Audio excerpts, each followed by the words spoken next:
Have you ever wondered what it would really feel like to pan for gold in the freezing mountain streams of 1849? What if I told you that most prospectors returned home poorer than when they left? What secrets lie buried in the abandoned mining camps of the American West? And how did a simple dry goods merchant become wealthier than almost any miner without ever touching a pickaxe? Tonight, we will answer all these questions and more as we take a look at life as a gold rush miner, unearth the gold from the Lost Dutchman, and check out the origins of Levi Strauss. Welcome back to another journey through history's most fascinating chapters. I'm your host, and tonight we're traveling back to one of America's most romanticized yet brutal periods, the California Gold Rush. But before we begin, let me ask, where are you checking in from tonight? What time is it in your corner of the world? If you're new here, welcome to our community of curious minds who find peace in the gentle exploration of history's forgotten stories. If you're returning, thank you for your continued support. You truly are an important part of our growing community. If you find yourself genuinely enjoying these boring history stories, I'd be grateful if you'd hit that like button and consider subscribing. And please, let me know in the comments what historical topic you'd like us to explore next, or simply check in and say hello. Now, settle in comfortably. Perhaps turn the lights down low. Maybe put on a fan for some gentle background noise. Let the soft rhythm of history wash over you as we embark on tonight's journey. We're about to discover why the promise of gold became a nightmare for so many, why the real fortunes were made by those who never touched a pan, the enduring mystery of a lost mine that continues to claim lives today, and how a sleepy Mexican village transformed into one of America's most vibrant cities almost overnight. Why you wouldn't survive as a gold rush miner. The morning mist clings to the Sierra Nevada mountainsides as you wade into the ice-cold creek, the shock of water immediately numbing your legs through your worn wool pants.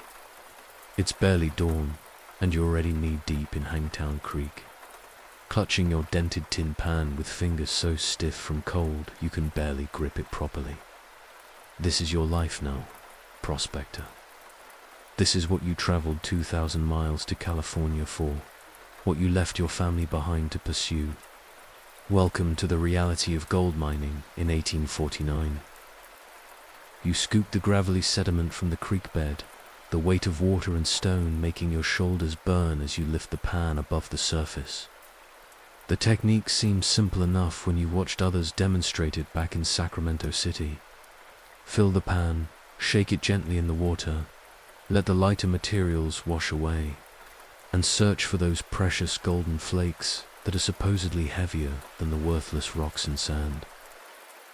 But your hands are shaking from more than just the cold now. You've been at this for 6 hours, and all you have to show for it are a few tiny specks that might be gold, might be fool's gold, might be nothing more than the glint of quartz catching the early morning light. Your back screams in protest as you straighten up, vertebrae popping like dry kindling. At 32 years old, you feel ancient. The constant bending, the repetitive motion of swirling that heavy pan, the unforgiving mountain terrain, it's aging you rapidly. Your hands, once smooth from your previous life as a store clerk in Missouri, are now cracked and bleeding, with permanent dirt embedded under what remains of your fingernails.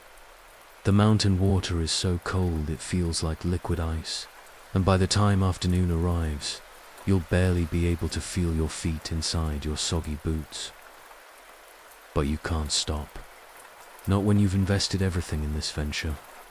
Your passage to California alone cost you $40, more money than you'd ever spent on anything except land.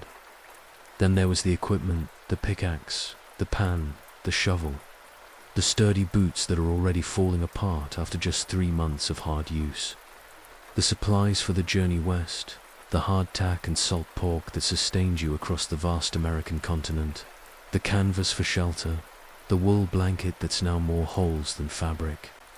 You've spent nearly $200 already, and back home, that would have been enough to buy a decent horse or put a down payment on a small farm.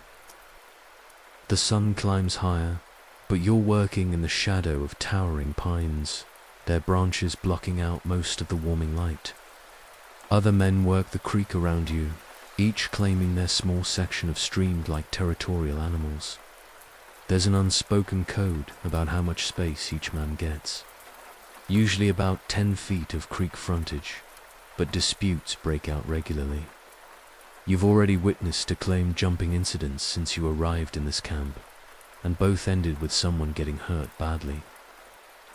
Just last week, a man named Patterson from Kentucky got into a disagreement with a group of Mexican miners who had been working a particularly promising bend in the creek. Patterson claimed they were trespassing on his claim, despite the fact that the Mexicans had been there first. The argument escalated quickly, voices rising above the constant sound of rushing water and clinking pans. By the time it was over, Patterson was floating face down in the creek with a pickaxe wound to his skull, and the Mexican miners had disappeared into the wilderness.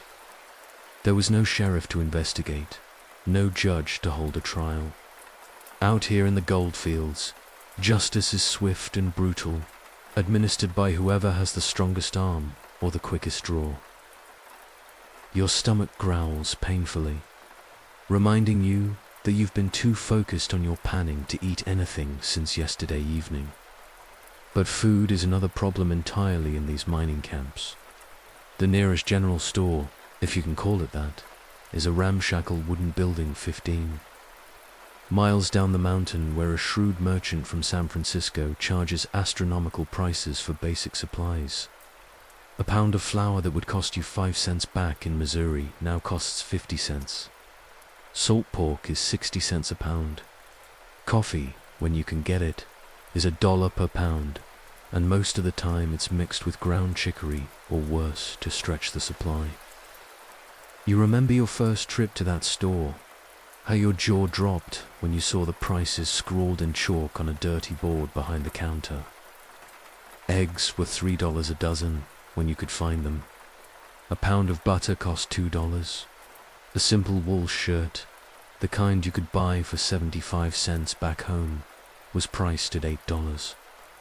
The merchant, a thin man with calculating eyes named Henderson, explained it with a shrug. Everything had to be transported up the mountain by mule train, he said.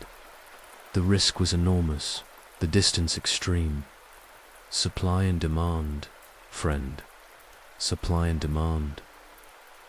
But you needed supplies, so you paid the extortionate prices, watching your carefully hoarded savings disappear faster than gold dust in a creek bed. Now you understand why so many miners look half-starved, why fights break out over scraps of food, why some men have resorted to eating grass and tree bark when their money runs out completely. You've lost 20 pounds since arriving in California, your clothes hanging loose on your shrinking frame, your belt now cinched to its tightest setting. The isolation is perhaps worse than the physical hardships.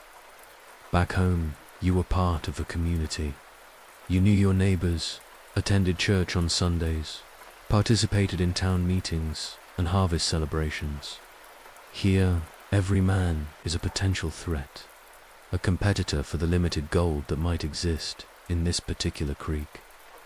Trust is a luxury you can't afford when a good day's panning might yield $2 worth of gold, and a bad day yields nothing at all.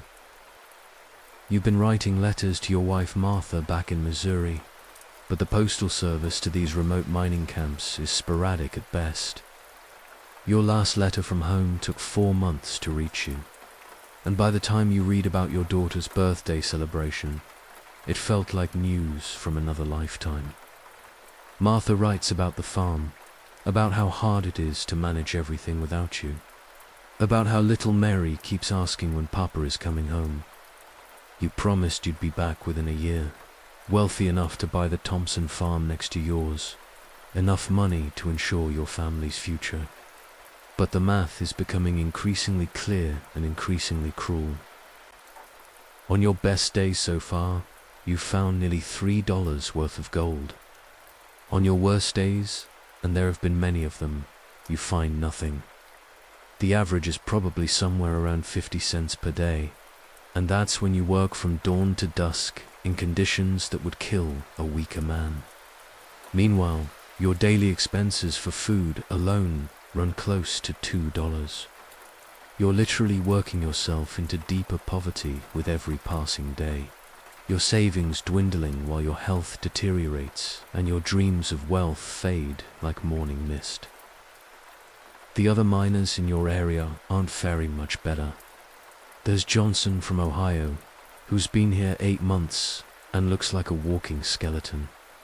His cough started as a minor irritation from the cold mountain air, but it's developed into something deeper and more frightening. He spends half his time doubled over, coughing up blood, but he can't afford to stop working. Medical attention in these remote camps is non-existent, and the nearest doctor is in Sacramento, a 5-day journey that would cost more money than Johnson has seen in months. Then there's the Williamson brothers from Tennessee, who pooled their resources to make the journey west together. They've been reduced to sharing a single meal per day, taking turns eating while the other continues working. Their partnership, once built on mutual support and shared dreams, has become strained as desperation sets in. You've heard them arguing late into the night, voices sharp with hunger and disappointment, each brother blaming the other for their current predicament. Disease runs rampant through the mining camps, like wildfire through dry grass. Dysentery is so common, it's almost accepted as part of the mining experience. The combination of bad water, poor sanitation, inadequate nutrition, and constant exposure to the elements creates perfect conditions for illness to spread. You've watched strong men reduced to helpless invalids within days, their bodies racked with fever and delirium. Some recover, gaunt and weakened but alive. Many don't. The makeshift cemeteries scattered throughout the goldfields are filled with wooden crosses bearing the names of men who came west seeking fortune and found only unmarked graves. Scurvy is another constant threat. Fresh fruits and vegetables are almost impossible to obtain in these remote locations, and even when available, they're priced beyond the reach of struggling miners. You've noticed your own gums becoming tender and swollen, your teeth feeling loose in their sockets. Small cuts take forever to heal, and you bruise easily from the slightest bump or scrape. These are the early warning signs of scurvy, a disease you thought only affected sailors on long ocean voyages. But here, in the California mountains, surrounded by abundance, yet unable to access proper nutrition, you're developing the same condition that killed countless mariners. The weather adds another layer of misery to your daily existence. The Sierra Nevada mountains are notorious for their unpredictable conditions. Mornings start cold enough to freeze water in your tin cup, even during summer months. By midday, the sun can be blazing hot, causing you to sweat through your clothes while still standing knee-deep in ice-cold creek water. Afternoon thunderstorms roll in without warning, turning dry gulches into raging torrents that can sweep away a man and all his equipment in seconds. You've learned to watch the sky constantly, ready to abandon your claim and seek higher ground at the first sign of dark clouds building on the horizon. Winter in these mountains is a nightmare that most miners are unprepared for. Snow can fall as early as October and as late as May, trapping entire mining camps for months at a time. Supply routes become impassable, food runs out, and men die from cold and starvation in numbers that would shock the folks back home.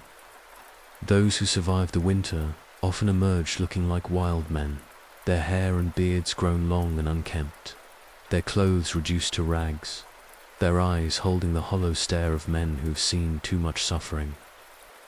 Your shelter is a canvas tent that seemed adequate when you purchased it in Independence, Missouri, but proves woefully inadequate against mountain weather. Rain seeps through the seams, creating a perpetual dampness that chills you to the bone. Wind whips across the exposed camping areas with enough force to flatten poorly secured tents. You've reinforced yours with rocks and additional rope, but it still feels like it might blow away during the fierce storms that regularly sweep through the region. The noise never stops. During the day, it's the constant sound of pickaxes hitting rock, shovels scraping against gravel, pans swirling in water, and men calling out to each other across the mining claims. At night, it's the sound of men coughing, snoring, talking in their sleep, or arguing over card games and perceived slights. Sleep becomes a precious commodity that's increasingly difficult to obtain, leaving you exhausted before each day's work even begins. Violence is an ever-present reality in these lawless mining camps. Without proper legal authority, disputes are settled through intimidation, fists, knives, and guns. You've witnessed beatings that would land a man in prison back home, but here they're just another part of the daily routine. Men carry weapons constantly, not just for protection against wild animals, but for protection against each other. The combination of desperation, isolation, alcohol, and easy access to firearms creates a powder keg that explodes regularly. Claim jumping is perhaps the most common source of conflict. A miner might work a section of creek for weeks, finding just enough gold to keep hope alive, only to return one morning to find other men working his spot, without legal documentation or official surveys. Ownership of mining claims is determined primarily by physical presence and the ability to defend your territory. You've moved your bedroll closer to your section of creek, sleeping within sight of your claim to discourage nighttime claim jumpers. The dream of striking it rich, of finding that one nugget or rich deposit that will change everything, keeps you going despite the mounting evidence that such discoveries are extremely rare. You've heard the stories, passed from camp to camp like gospel, of men who found fist-sized nuggets or stumbled upon rich veins of gold that made them wealthy overnight. But for every success story, there are hundreds of failures. Men who spent months or years searching for gold that simply wasn't there, who returned home poorer and broken in both body and spirit. As the sun begins to set behind the towering peaks, painting the sky in shades of orange and pink that would be beautiful if you had the energy to appreciate them, you count the day's meager findings. 3 small flakes that might be worth 30 cents if you're lucky, probably less if the assayer in town is in one of his pessimistic moods. Another day of back-breaking labor. Another day closer to the inevitable realization that your California dream has become a California nightmare. You make your way back to camp as darkness falls, your wet boots squelching with every step, your clothes still damp from the day's work. The evening meal will be another portion of beans and hardtack, washed down with creek water that tastes of minerals and disappointment. Tomorrow, you'll wake before dawn and return to the creek, because what else can you do? You've invested too much to quit now, but you're too poor to leave. You're trapped in a cycle of diminishing returns, watching your health, your savings, and your dreams disappear as surely as gold dust washed away by the relentless mountain streams. The mental toll of this existence is perhaps even more destructive than the physical hardships. You left home with such confidence, such certainty that you were making the right decision for your family's future. The newspaper accounts made it sound so simple, so achievable. Travel to California, spend a few months panning for gold, return home wealthy enough to buy land and secure your children's futures. The reality has shattered those comfortable assumptions, leaving you questioning every decision that brought you to this miserable creek in the middle of nowhere. Depression settles over the mining camps like the morning fog, a pervasive gloom that affects even the most optimistic prospectors. You see it in the eyes of men who once laughed and joked, but now sit silently staring at their meager findings, calculating the impossible mathematics of survival. Some men simply give up, abandoning their equipment and walking away from months of investment and labor. Others become reckless, taking dangerous chances in desperate attempts to find the big strike that will justify their suffering. Alcohol provides temporary escape for many miners, and the ramshackle saloons that spring up near every mining camp do thrive in business, despite charging outrageous prices. A shot of whiskey costs 50 cents, more than a day's wages for most workers back east. But men pay it gladly for a few hours of numbness. You've watched neighbors drink away their last dollars, choosing temporary oblivion over food or supplies. The morning after brings not just hangovers, but crushing guilt as these men realize they've squandered resources they couldn't afford to waste. The lack of privacy adds another layer of psychological stress to daily life. You're constantly surrounded by other men, all desperate, all competitive, all watching each other for signs of success or weakness. There's no place to retreat for solitude, no quiet moment to collect your thoughts or process your emotions. Even at night, lying in your tent, you hear the sounds of dozens of other men coughing, snoring, muttering in their sleep. The constant presence of others becomes suffocating, yet the isolation from family and familiar surroundings feels equally oppressive. Religious faith, which sustained many pioneers during their westward journey, often falters under the harsh realities of mining camp life. There are no churches in these remote locations, no ministers to provide spiritual guidance or comfort. Sunday, which would have been a day of rest and worship back home, becomes just another workday because you can't afford to lose potential mining time. Some men organize informal prayer meetings, gathering in the evening to sing hymns and read from well-worn Bibles, but attendance dwindles as exhaustion and disillusionment take their toll. The mail service, irregular as it is, becomes the only real connection to your previous life. Letters from home take months to arrive, and by the time you read about events back in Missouri, they feel like ancient history. Martha's last letter mentioned that your neighbor Thompson was selling his farm, the one you'd dreamed of buying with your gold rush earnings. That opportunity has surely passed by now, sold to someone who stayed home and saved their money rather than gambling everything on California dreams. The realization that life continues without you, that opportunities are being missed, that your children are growing up without their father, gnaws at your conscience during the long, cold nights. Writing letters home becomes increasingly difficult. What can you say that won't worry Martha or reveal the extent of your failure? You've been sending optimistic reports, carefully worded to suggest that success is just around the corner, that you're on the verge of a significant discovery. But the lies feel hollow even as you write them, and you wonder if Martha can sense the desperation beneath your cheerful words. Some men stop writing altogether, ashamed to admit their circumstances, or too discouraged to maintain the pretense of confidence. The diversity of the mining camps creates both opportunities and tensions that complicate daily life.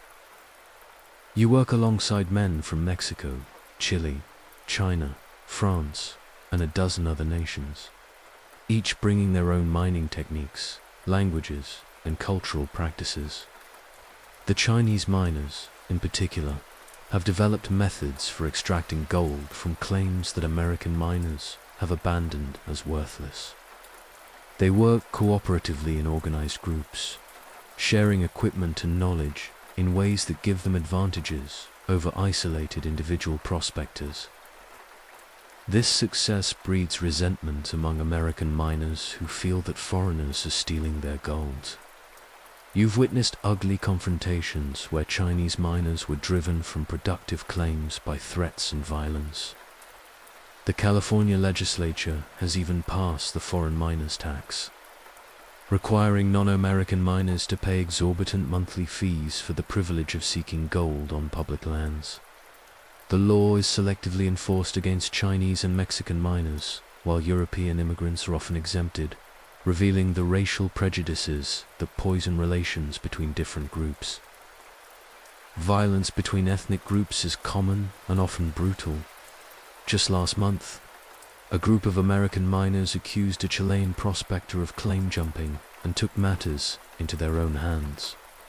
The Chilean man was beaten severely and forced to leave the area, abandoning his equipment and whatever gold he'd managed to accumulate. No one intervened to help him, and no authorities investigated the assault. In the lawless mining camps, might makes right, and minority miners have little protection against organized groups of aggressive Americans. Native American interactions add another dimension of danger to mining camp life. The indigenous peoples of California have seen their traditional lands overrun by thousands of foreign prospectors, who show no respect for existing territorial boundaries or resource management practices. Some tribes have responded with raids on isolated miners or small camps, seeking to drive the invaders from their ancestral territories. Other native groups have been devastated by diseases introduced by the miners, with entire villages wiped out by measles, smallpox, and influenza. You've heard stories of prospectors who ventured too far into tribal territories and were never seen again. Whether they were killed by hostile warriors, died from accidents or exposure, or simply got lost and perished in the wilderness, no one knows. The uncertainty makes every venture into unexplored territory feel like a potential death sentence. Yet the promise of undiscovered gold deposits in areas where other miners haven't searched yet continues to tempt desperate men into taking foolish risks. Equipment failures compound the daily frustrations of mining life. Your shovel handle cracked last week from the constant strain of digging through rocky soil. The replacement cost you $3, money you didn't have and had to borrow from another miner at usurious interest rates. Your boots, supposedly made from sturdy leather, have developed holes that let in water and cause painful blisters. New boots would cost $8, a sum that seems impossibly distant given your current earnings. So you continue working in damaged footwear, knowing that each day increases the risk of serious foot infections or injuries. The pan you use for gold extraction, that essential tool of the prospecting trade, has developed dents and rough spots that make the swirling motion less effective. Gold flakes catch in these imperfections and wash away before you can collect them. A new pan would improve your efficiency, but at $2 for a quality implement, it represents days of successful mining just to replace a basic tool. You make do with what you have, like everyone else in the camp, understanding that poverty traps you in a cycle where you can't afford the improvements that might increase your earnings. Even the simple act of staying clean becomes nearly impossible in mining camp conditions. Bathing means heating water over a fire, assuming you have fuel and a container large enough to hold sufficient water. Most miners go weeks between baths, their bodies caked with dried sweat, dirt, and the grime that comes from constant work in muddy streams. Your clothes, worn daily without washing, have become stiff with accumulated filth. The smell of unwashed men permeates every mining camp, a stench so overwhelming that newcomers gag when they first arrive, though veteran miners no longer notice it. Personal hygiene items that would have been commonplace back home are luxuries here. Soap costs 50 cents per bar, making it too expensive for regular use. Tooth powder is unavailable at any price in most camps. Your teeth, once reasonably white and healthy, have become discolored and tender from lack of proper care and poor nutrition. The hand mirror you brought from home shows a reflection you barely recognize, a gaunt, weathered stranger with hollow eyes and the prematurely aged appearance of someone who has endured far more than his years should warrant. The seasonal changes bring new challenges that test your survival skills and mental resilience. Summer's heat creates its own misery, with temperatures in the foothills regularly exceeding 100 degrees. Working in full sun while standing in cold water creates a strange and uncomfortable contrast. Your upper body baking while your legs remain numb from creek temperatures. Dehydration becomes a constant threat, but the creek water often carries parasites that cause intestinal distress. You've learned to boil water when possible, but fuel for fires is scarce in areas where hundreds of miners have already stripped the nearby forests for firewood and construction timber. Autumn brings relief from the heat, but introduces the fear of being trapped by early snows. Miners who delay their departure from high altitude claims risk being stranded when mountain passes become impassable. Every year, stories circulate of prospectors who miscalculated the weather and died of exposure or starvation in remote camps, cut off from supply routes. You've promised yourself you'll leave for lower elevations by late October, but the temptation to squeeze out a few more weeks of mining time is powerful when you have so little to show for your efforts. This is the reality of gold mining during the California gold rush, prospector. This is why you wouldn't survive as a gold rush miner. Levi Strauss, the immigrant who struck gold without mining. While thousands of desperate prospectors bent their backs over frigid mountain streams, searching for flakes of gold that would barely buy their next meal. A young Bavarian immigrant named Levi Strauss was quietly building an empire that would outlast every mine in California. His story begins not in the goldfields, but in the cramped quarters of a ship crossing the Atlantic Ocean in 1847. 2 years before James Marshall's famous discovery at Sutter's Mill would trigger the greatest migration in American history. Levi Strauss was born Levi Strauss in the small Bavarian town of Buttenheim in 1829. The youngest of 7 children in a Jewish family struggling to make ends meet in an increasingly hostile environment. Anti-Semitic laws in Bavaria restricted where Jews could live, what occupations they could pursue, and even whom they could marry. His father, Hirsch Strauss, worked as a dry goods peddler, traveling from village to village with a pack full of fabric, thread buttons, and other household necessities. It was honest work, but barely profitable, and the family lived in constant uncertainty about their future in a land that viewed them as unwelcome outsiders. When Levi was 16, his father died suddenly, leaving the family in even more precarious circumstances. His older brothers, Jonas and Louis, had already emigrated to New York, where they established a small dry goods business called J. Strauss's Brother and Company. They wrote letters describing America as a land of opportunity, where a man's religion mattered less than his willingness to work hard. For young Levi, still known then by his German name, LDB, America represented hope for a future free from the restrictions and prejudices that limited his possibilities in Bavaria. The decision to leave everything behind wasn't made lightly. Levi's mother, Rebecca, was reluctant to see her youngest son make the dangerous journey across the Atlantic, especially after losing her husband so recently. But the political situation in Bavaria was deteriorating rapidly. The revolutionary fervor sweeping across Europe in the 1840s brought increased suspicion and hostility toward Jewish communities. Young men were being pressed into military service, and the economic opportunities for Jews remained severely limited. America, despite its unknowns and dangers, offered something Bavaria could not: the chance to build a life based on merit rather than ancestry. The voyage across the Atlantic in 1847 was a harrowing experience that tested every passenger's resolve. Levi traveled in steerage, the cheapest and most dangerous section of the ship, packed into cramped quarters with dozens of other immigrants fleeing poverty and persecution. The crossing took nearly 2 months, during which passengers endured storms that sent mountainous waves crashing over the deck. Periods of dead calm when drinking water ran low, and outbreaks of typhus and cholera that claimed lives daily.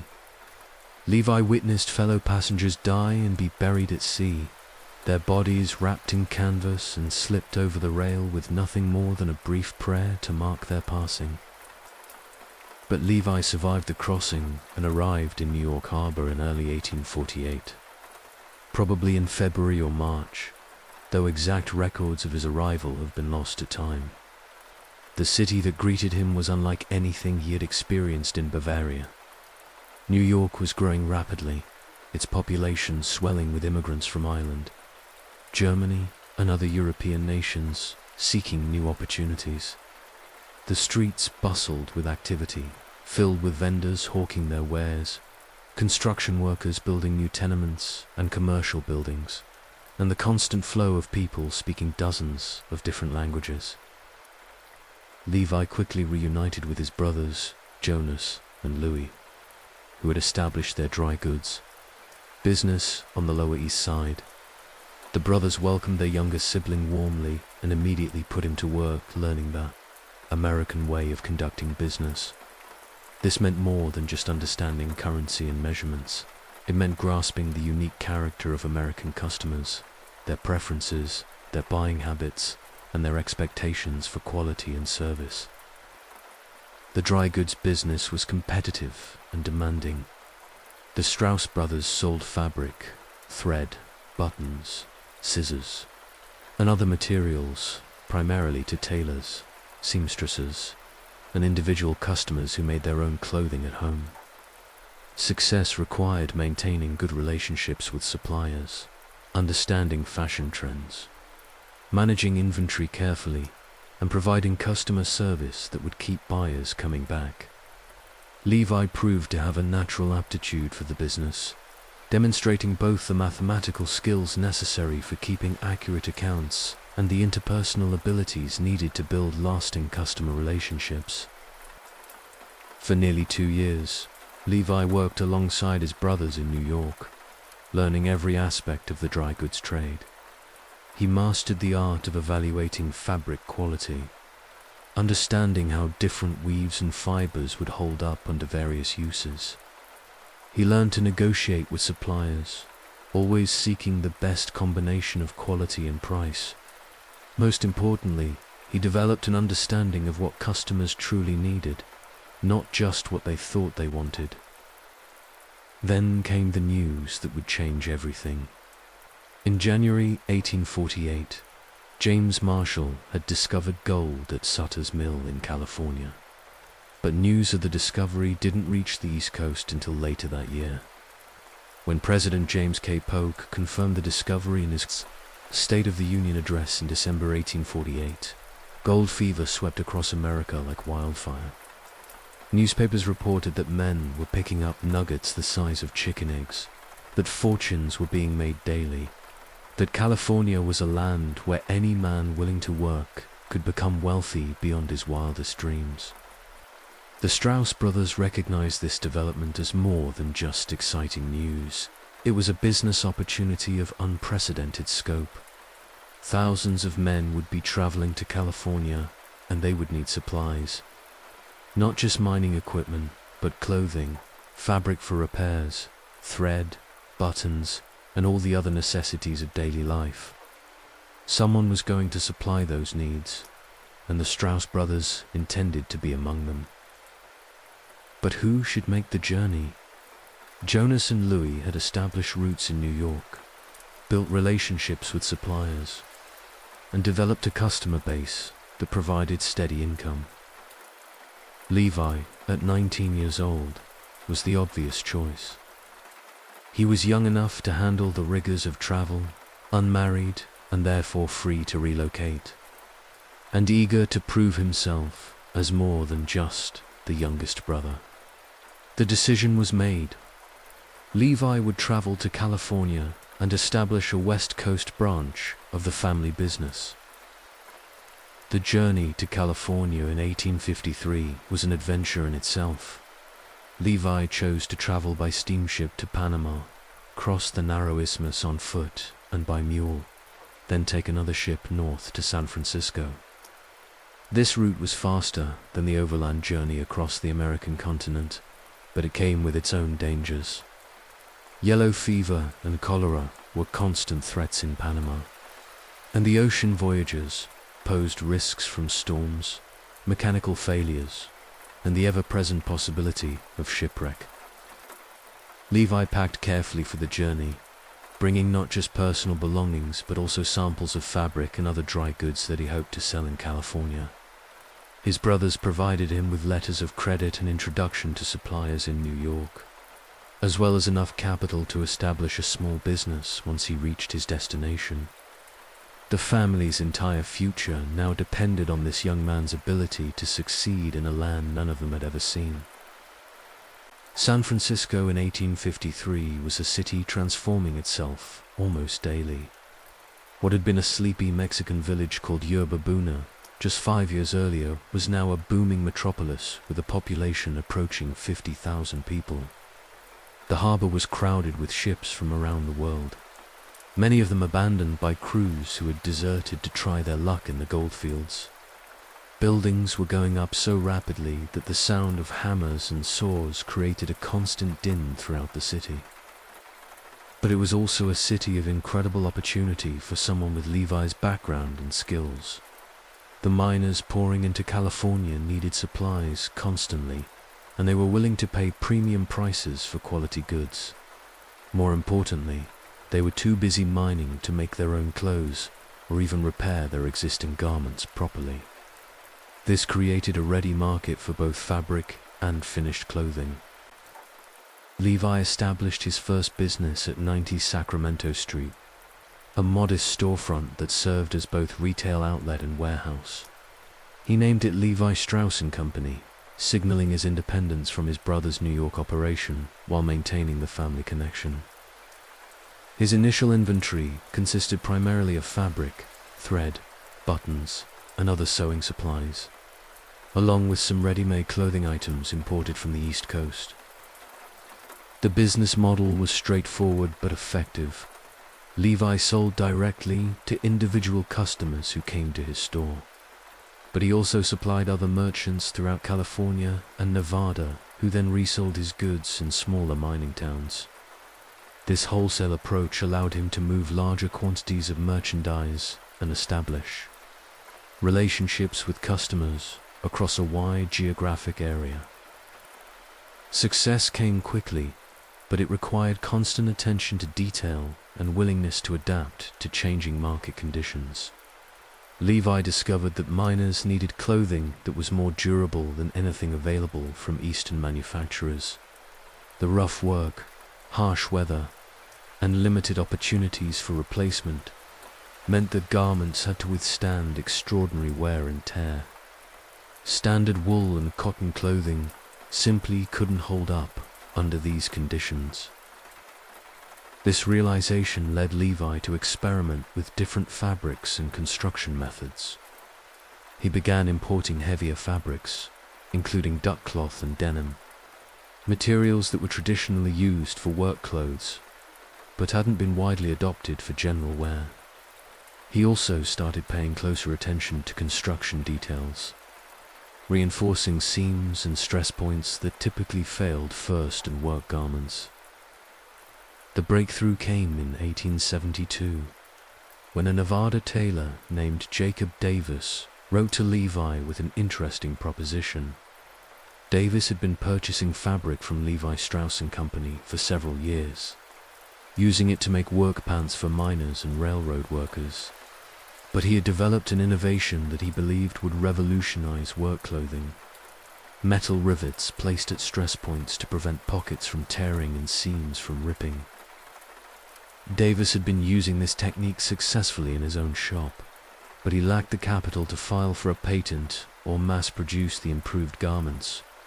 He proposed a partnership with Levi Strauss & Company, offering to share the patent rights in exchange for the financial backing needed to protect and commercialize the invention. Levi immediately recognized the potential of Davis's innovation. He had seen countless miners complain about pants that fell apart after just a few weeks of hard use, costing them money they couldn't afford to replace essential clothing. Riveted pants would solve this problem, creating customer loyalty and allowing for premium pricing based on superior durability. On May 20th, 1873, Levi Strauss and Jacob Davis received bedtime No. 139,121 for their improvement in fastening pocket openings. This patent covered the use of metal rivets to reinforce pocket corners and other stress points in work pants. It was a simple innovation, but it would prove to be one of the most important developments in clothing history. The first riveted pants were made from blue denim, a sturdy cotton fabric that had been used primarily for work clothes and sailcloth. The deep indigo color helped hide dirt and wear, making the pants look presentable longer. The design was practical rather than fashionable, with a straight cut that allowed for easy movement and reinforced pockets that could carry tools without tearing. Marketing these new pants required educating customers about their benefits. Levi and his sales team emphasized durability and value, explaining how the riveted construction would save miners money in the long run by eliminating the need for frequent replacements. They also positioned the pants as specifically designed for the demands of Western work, unlike Eastern-made clothing that wasn't suited for frontier conditions. The response was immediate and enthusiastic. Miners, railroad workers, cowboys, and other laborers quickly discovered that riveted denim pants outlasted anything else they had worn. Word spread throughout the mining camps and boomtowns, creating demand that often exceeded Levi's ability to supply. The company expanded production rapidly, hiring more seamstresses and investing in better equipment to meet growing orders. But Levi understood that success in business required more than just a good product. He built a company culture based on quality, integrity, and customer service. Employees were expected to take pride in their work, and customer complaints were addressed promptly and fairly. This approach built a reputation that extended far beyond California. As satisfied customers recommended Levi Strauss & Company products to friends and family across the country. The financial success was remarkable. By the 1870s, Levi Strauss & Company was generating annual revenues that exceeded the total lifetime earnings of most successful miners. Levi himself became one of San Francisco's wealthiest and most respected businessmen. His personal fortune built not on the uncertain hopes of finding gold, but on the steady profits of meeting genuine customer needs. Yet Levi never forgot his immigrant origins or the community that had welcomed him. He became actively involved in San Francisco's Jewish community, helping to establish and fund several synagogues and charitable organizations. He supported education, contributing to the establishment of schools and libraries. During economic downturns, he provided employment and assistance to families in need, understanding firsthand the challenges faced by those seeking to build new lives in America. The distribution network that Levi built was as innovative as the product itself. He understood that miners couldn't easily travel to San Francisco every time they needed new clothing or supplies. So he established relationships with merchants in smaller towns throughout California and Nevada. These local storekeepers became his sales force, displaying Levi Strauss & Company products and educating customers about the benefits of riveted construction. In return, Levi offered favorable credit terms and reliable delivery schedules that made these partnerships profitable for both parties. This wholesale model required careful management of inventory, logistics, and financial relationships across vast distances. Communication was slow, with letters taking weeks to travel between San Francisco and remote mining towns. Levi had to anticipate demand months in advance, ordering fabric from East Coast suppliers and manufacturing sufficient quantities to meet projected needs without producing so much that unsold inventory would strain his capital. His mathematical skills and careful record-keeping proved essential to managing these complex operations successfully. The company's reputation for quality and reliability became its most valuable asset. In an era when many businesses failed within months, leaving customers with worthless merchandise or unfulfilled orders, Levi Strauss & Company stood out for honoring its commitments and standing behind its products. If a customer received defective merchandise, Levi replaced it promptly without argument. If a shipment was delayed or lost in transit, he absorbed the cost rather than passing it on to his wholesale customers. This integrity built trust that translated into long-term business relationships and customer loyalty. Levi's personal character reflected the values he brought to his business. He lived modestly despite his growing wealth, residing in comfortable but not ostentatious accommodations and avoiding the flashy displays of fortune that characterized some of San Francisco's newly wealthy residents. He dressed conservatively, maintained regular business hours, and treated employees and customers with consistent respect regardless of their social status or ethnicity. In a city known for its rough edges and get-rich-quick mentality, Levi represented stability and traditional business virtues. His commitment to the Jewish community extended beyond religious observance to active leadership in community institutions. He served on the boards of several synagogues and charitable organizations, contributing both money and time to ensuring that San Francisco's Jewish residents had the religious, educational, and social support they needed. He understood the challenges facing immigrants and refugees, having experienced them himself, and he felt a responsibility to help others navigate the difficulties of building new lives in America.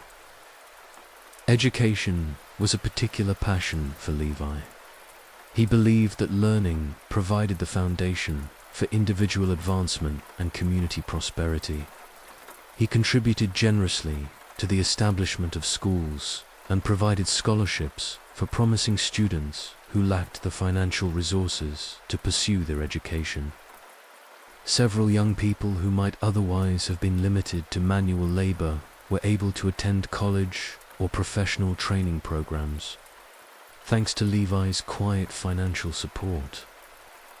During San Francisco's frequent economic crises, when bank failures and business collapses threw thousands of people into sudden poverty, Levi Strauss & Company continued operations and even expanded hiring when possible.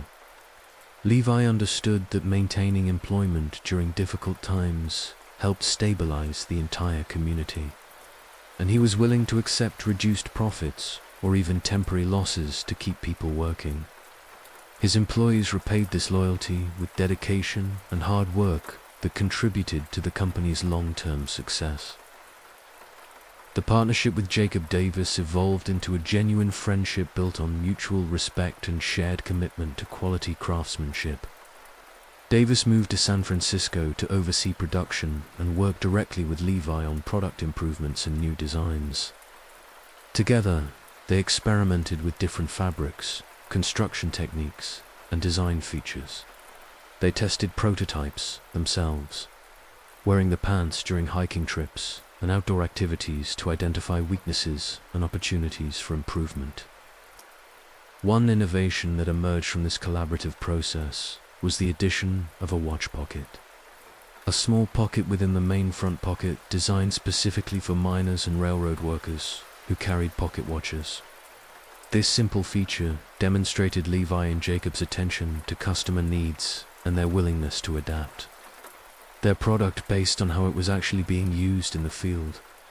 Such refinements, though small individually, accumulated into a product that was noticeably superior to competing work pants. The copper rivets that were central to the pant's success presented their own manufacturing challenges. Initially, Levi and Jacob used standard copper rivets available from hardware suppliers. But they soon discovered that these varied in quality and sometimes failed under stress.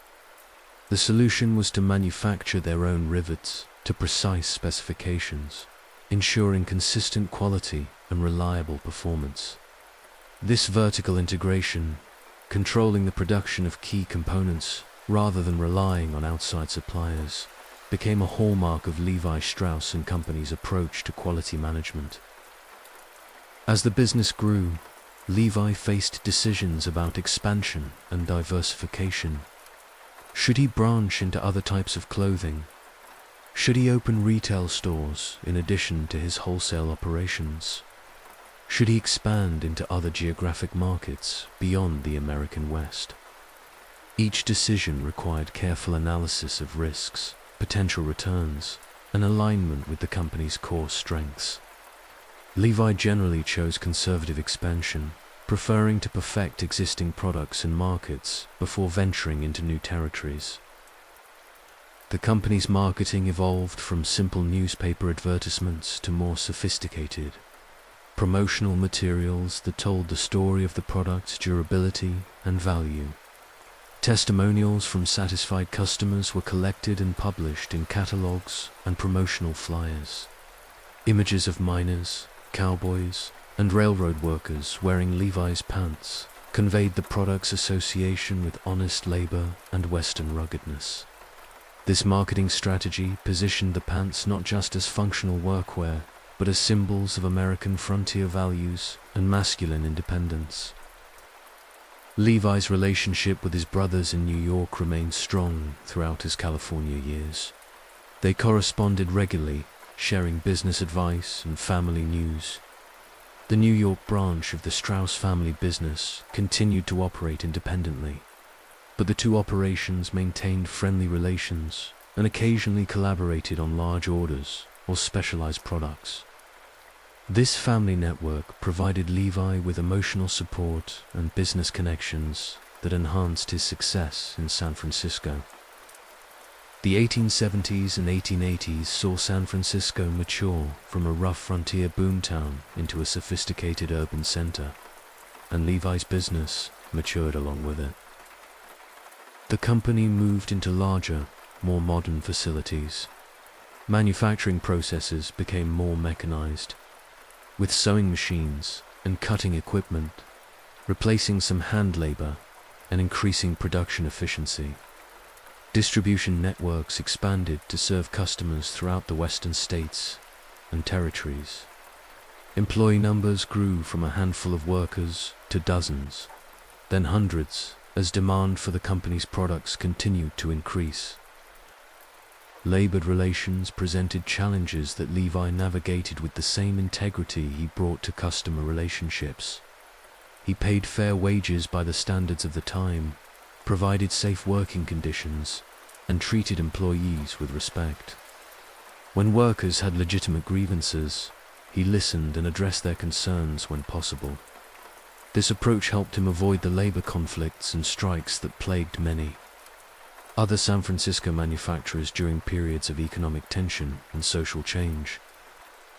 Technological changes in textile manufacturing created both opportunities and challenges for the business. New weaving techniques produced stronger, more consistent denim fabric. Chemical dyes became more stable and color-fast, ensuring that the distinctive indigo blue of the pants remained vibrant through repeated washing and hard use. Levi invested in understanding these technological advances and incorporating the best improvements into his products while maintaining the quality standards that customers had come to expect. Competition inevitably emerged as other manufacturers recognized the success of riveted work pans and attempted to copy the innovation. Levi and Jacob vigorously defended their patent rights, sending cease and desist letters to imitators and, when necessary, pursuing legal action against companies that infringed on their intellectual property. These legal battles were expensive and time-consuming, but protecting the patent was essential to maintaining their competitive advantage. During the 17-year period, the patent remained in force. The irony of Levi's success wasn't lost on contemporary observers. While tens of thousands of men had traveled to California seeking gold and returned home empty-handed and broken, an immigrant dry goods merchant had built lasting wealth by supplying their practical needs. He had struck gold without ever lifting a pickaxe, created an empire without claiming a single mining acre, and achieved the American dream through patience, hard work, and keen business insight rather than through the random luck of finding precious metal in a streamed hair. Levi Strauss died in 1902. Having lived to see his company become a national brand and his riveted denim pants become the standard workwear for American laborers, his nephews inherited the business and continued its growth. But the foundation he had laid was solid enough to endure through economic panics, world wars, and dramatic changes in fashion and culture.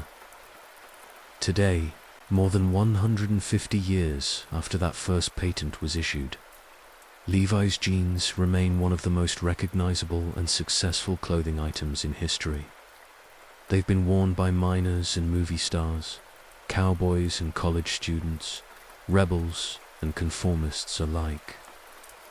They represent not just a triumph of practical design, but also the enduring power of identifying genuine needs and meeting them with quality and integrity. The gold rush created many legends, but few as lasting as the story of the young Bavarian immigrant who understood that the real gold wasn't in the ground, but in the pockets of the people willing to work hard to find it.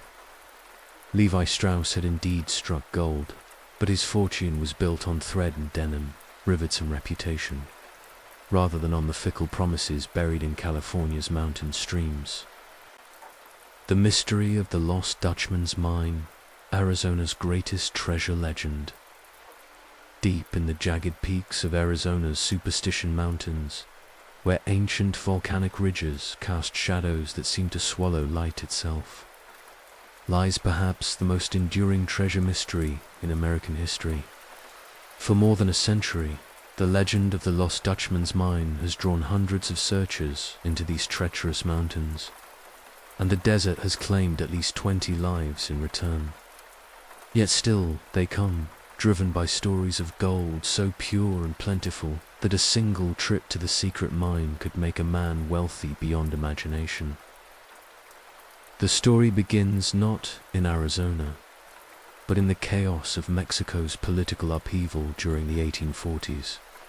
The Superstition Mountains, known to the Apache as Thunder God's Mountain, had been Apache territory for centuries. These indigenous people considered the jagged peaks sacred, believing that the Thunder God dwelt among the towering rock formations and would punish anyone who disturbed the mountain's spiritual balance.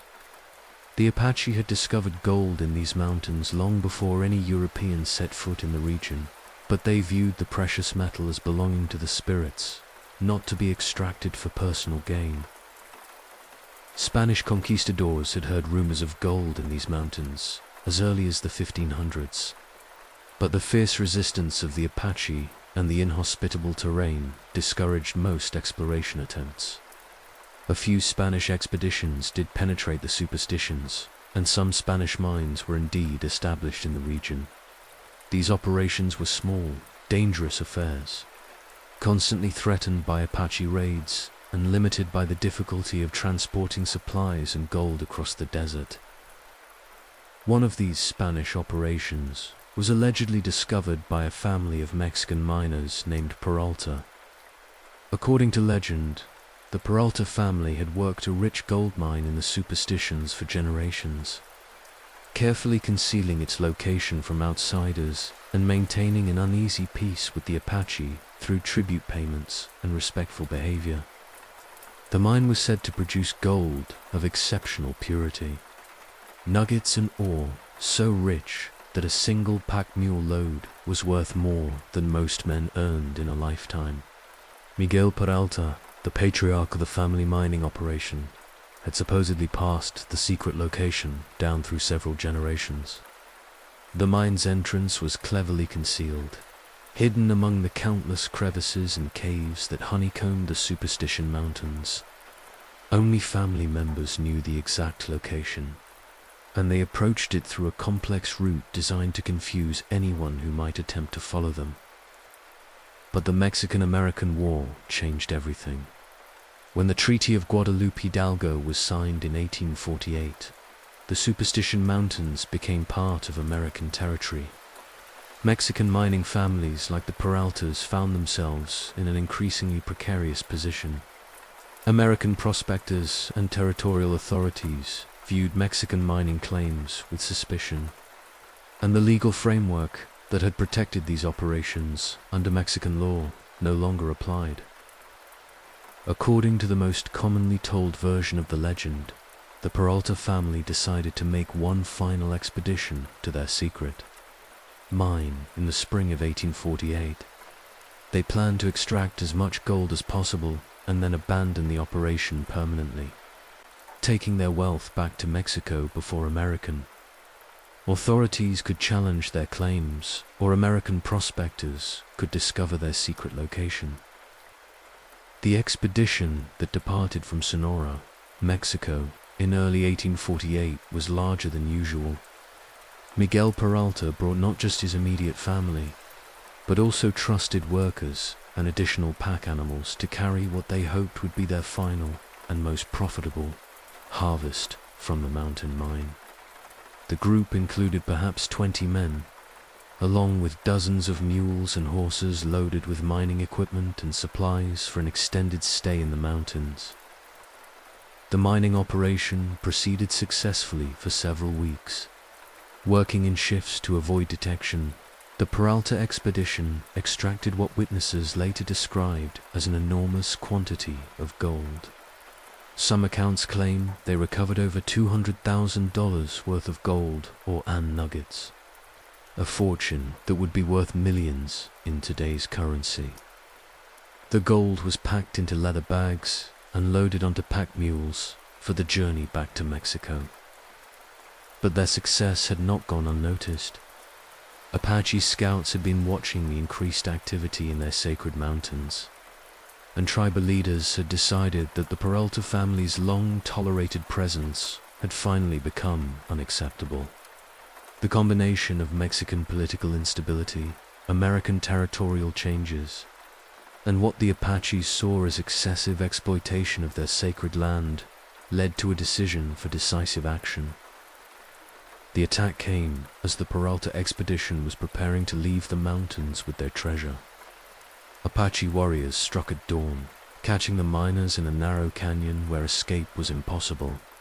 The battle was swift and brutal. Most of the Mexican miners were killed outright, their bodies left where they fell among the scattered packs and terrified animals. A few survivors managed to escape, but they were forced to abandon the gold and flee on foot across the harsh desert. One of these survivors supposedly made it back to Mexico, where he told the story of the massacre and the lost treasure. According to his account, the Apache had made no attempt to recover the gold itself, viewing the precious metal as cursed and dangerous.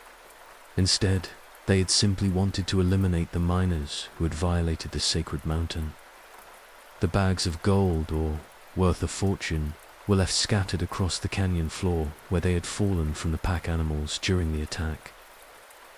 This massacre site became known as the Massacre Ground, and treasure hunters have been searching for it ever since. If the survivors' account was accurate, somewhere in the Superstition Mountains lies a canyon floor littered with leather bags containing more than $200,000 worth of gold, or untouched since 1848. But despite more than a century of searching, no one has ever found conclusive evidence of either the massacre site or the abandoned treasure.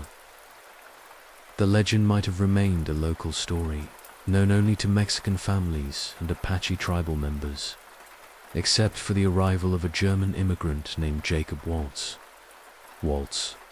who would become known as the Dutchman despite his German rather than Dutch origins. Arrived in Arizona Territory sometime in the 1860s, he was a prospector and small-time rancher, unremarkable in most respects, except for his persistence and his apparent ability to survive in harsh desert conditions that defeated many other men. Jacob Waltz was born in Württemberg, Germany, around 1810. Like many German immigrants of his era, he came to America seeking opportunities that didn't exist in his homeland's rigid social structure. He spent time in the California goldfields during the 1850s, learning the prospector's trade and developing the skills that would serve him well in Arizona's unforgiving landscape. But unlike most 49ers, Waltz didn't strike it rich in California, and he eventually drifted eastward into Arizona territory.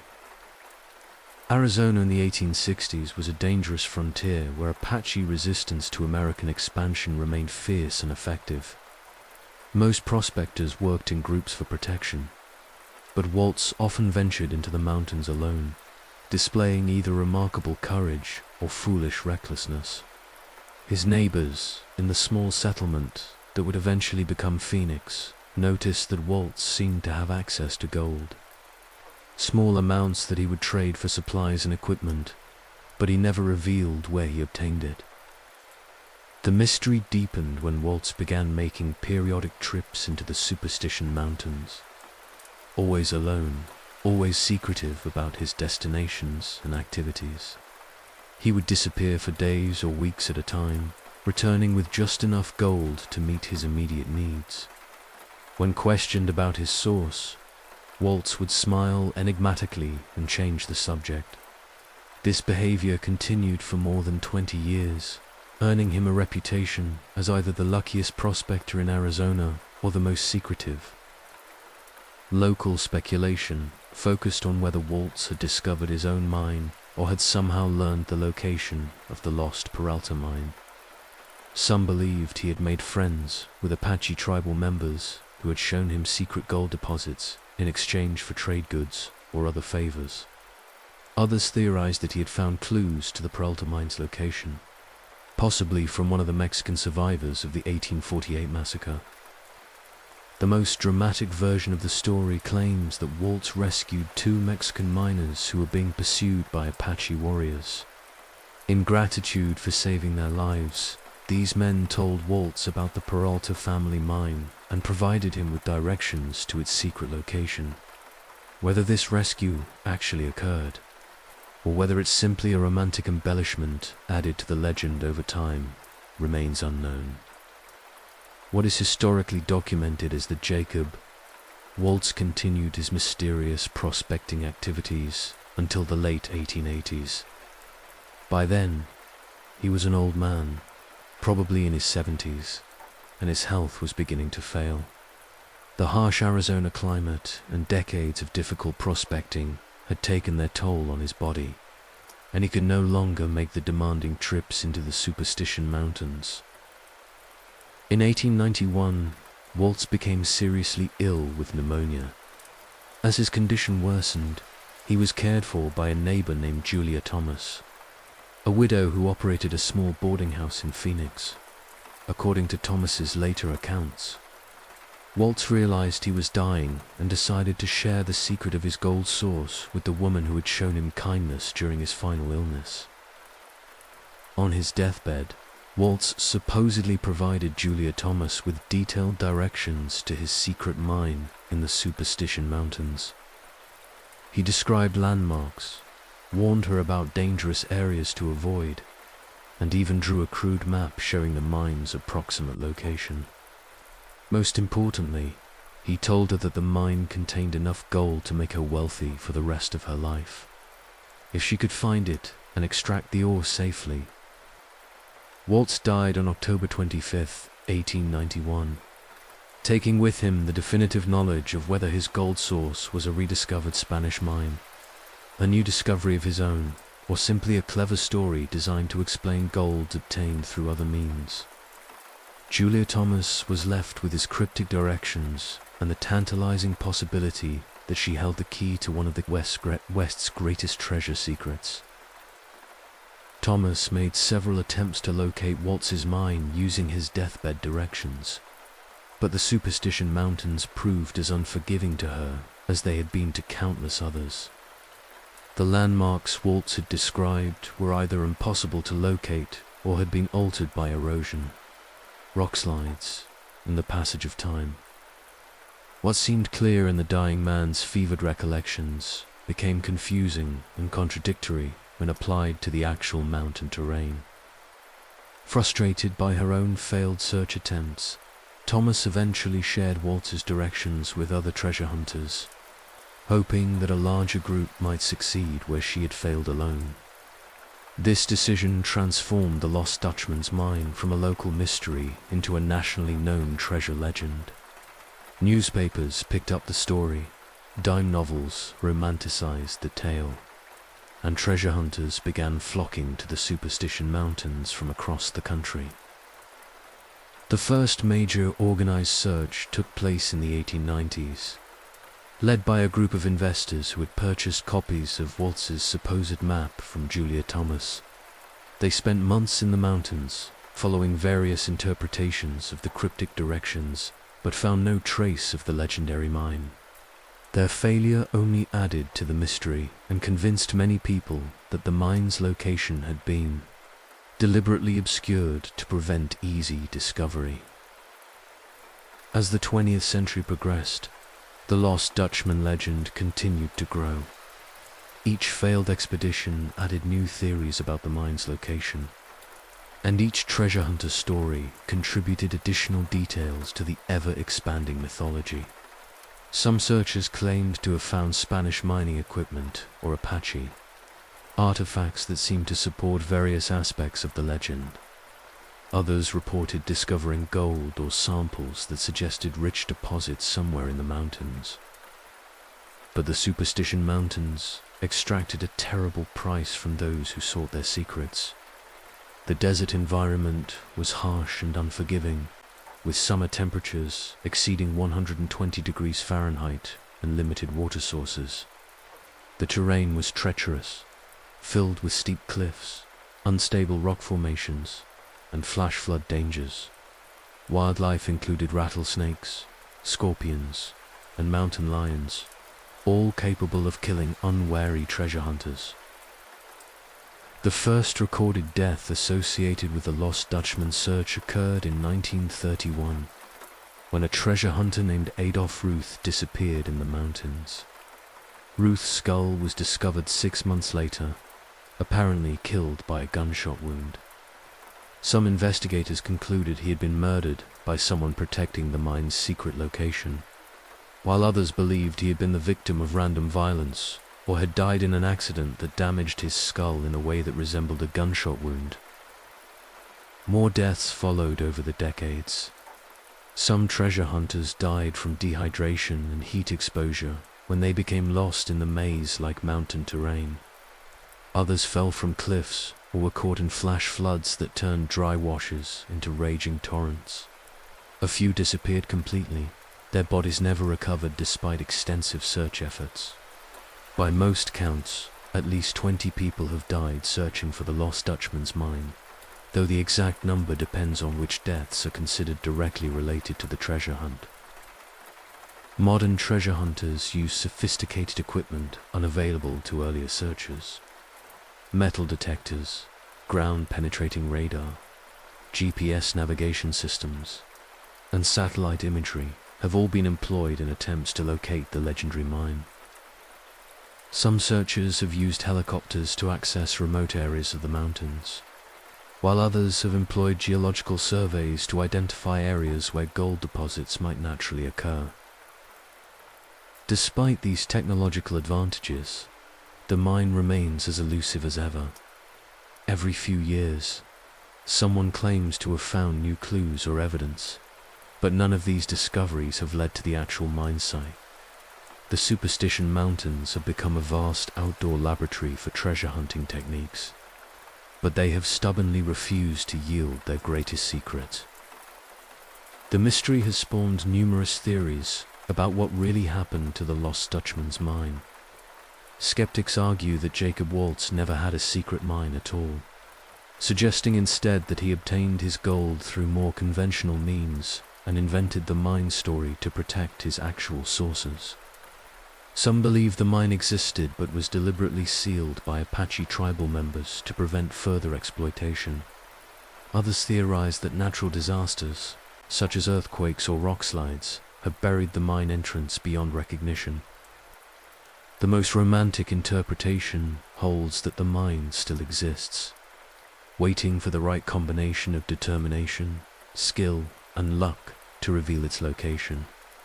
Proponents of this theory point to the documented fact that Jacob Waltz did indeed possess gold of unusually high purity, suggesting a source different from known mining areas.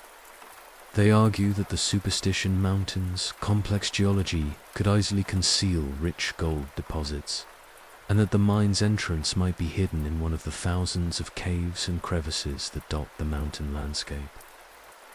The physical dangers of searching for the Lost Dutchman Mine extend beyond the obvious threats of dehydration and heat exposure. The Superstition Mountains are geologically unstable, with loose rock formations that can collapse without warning. Searchers have been injured or killed by rock slides, triggered by their own movements, or by the thermal expansion and contraction that occurs as temperatures swing from freezing nights to blazing hot days.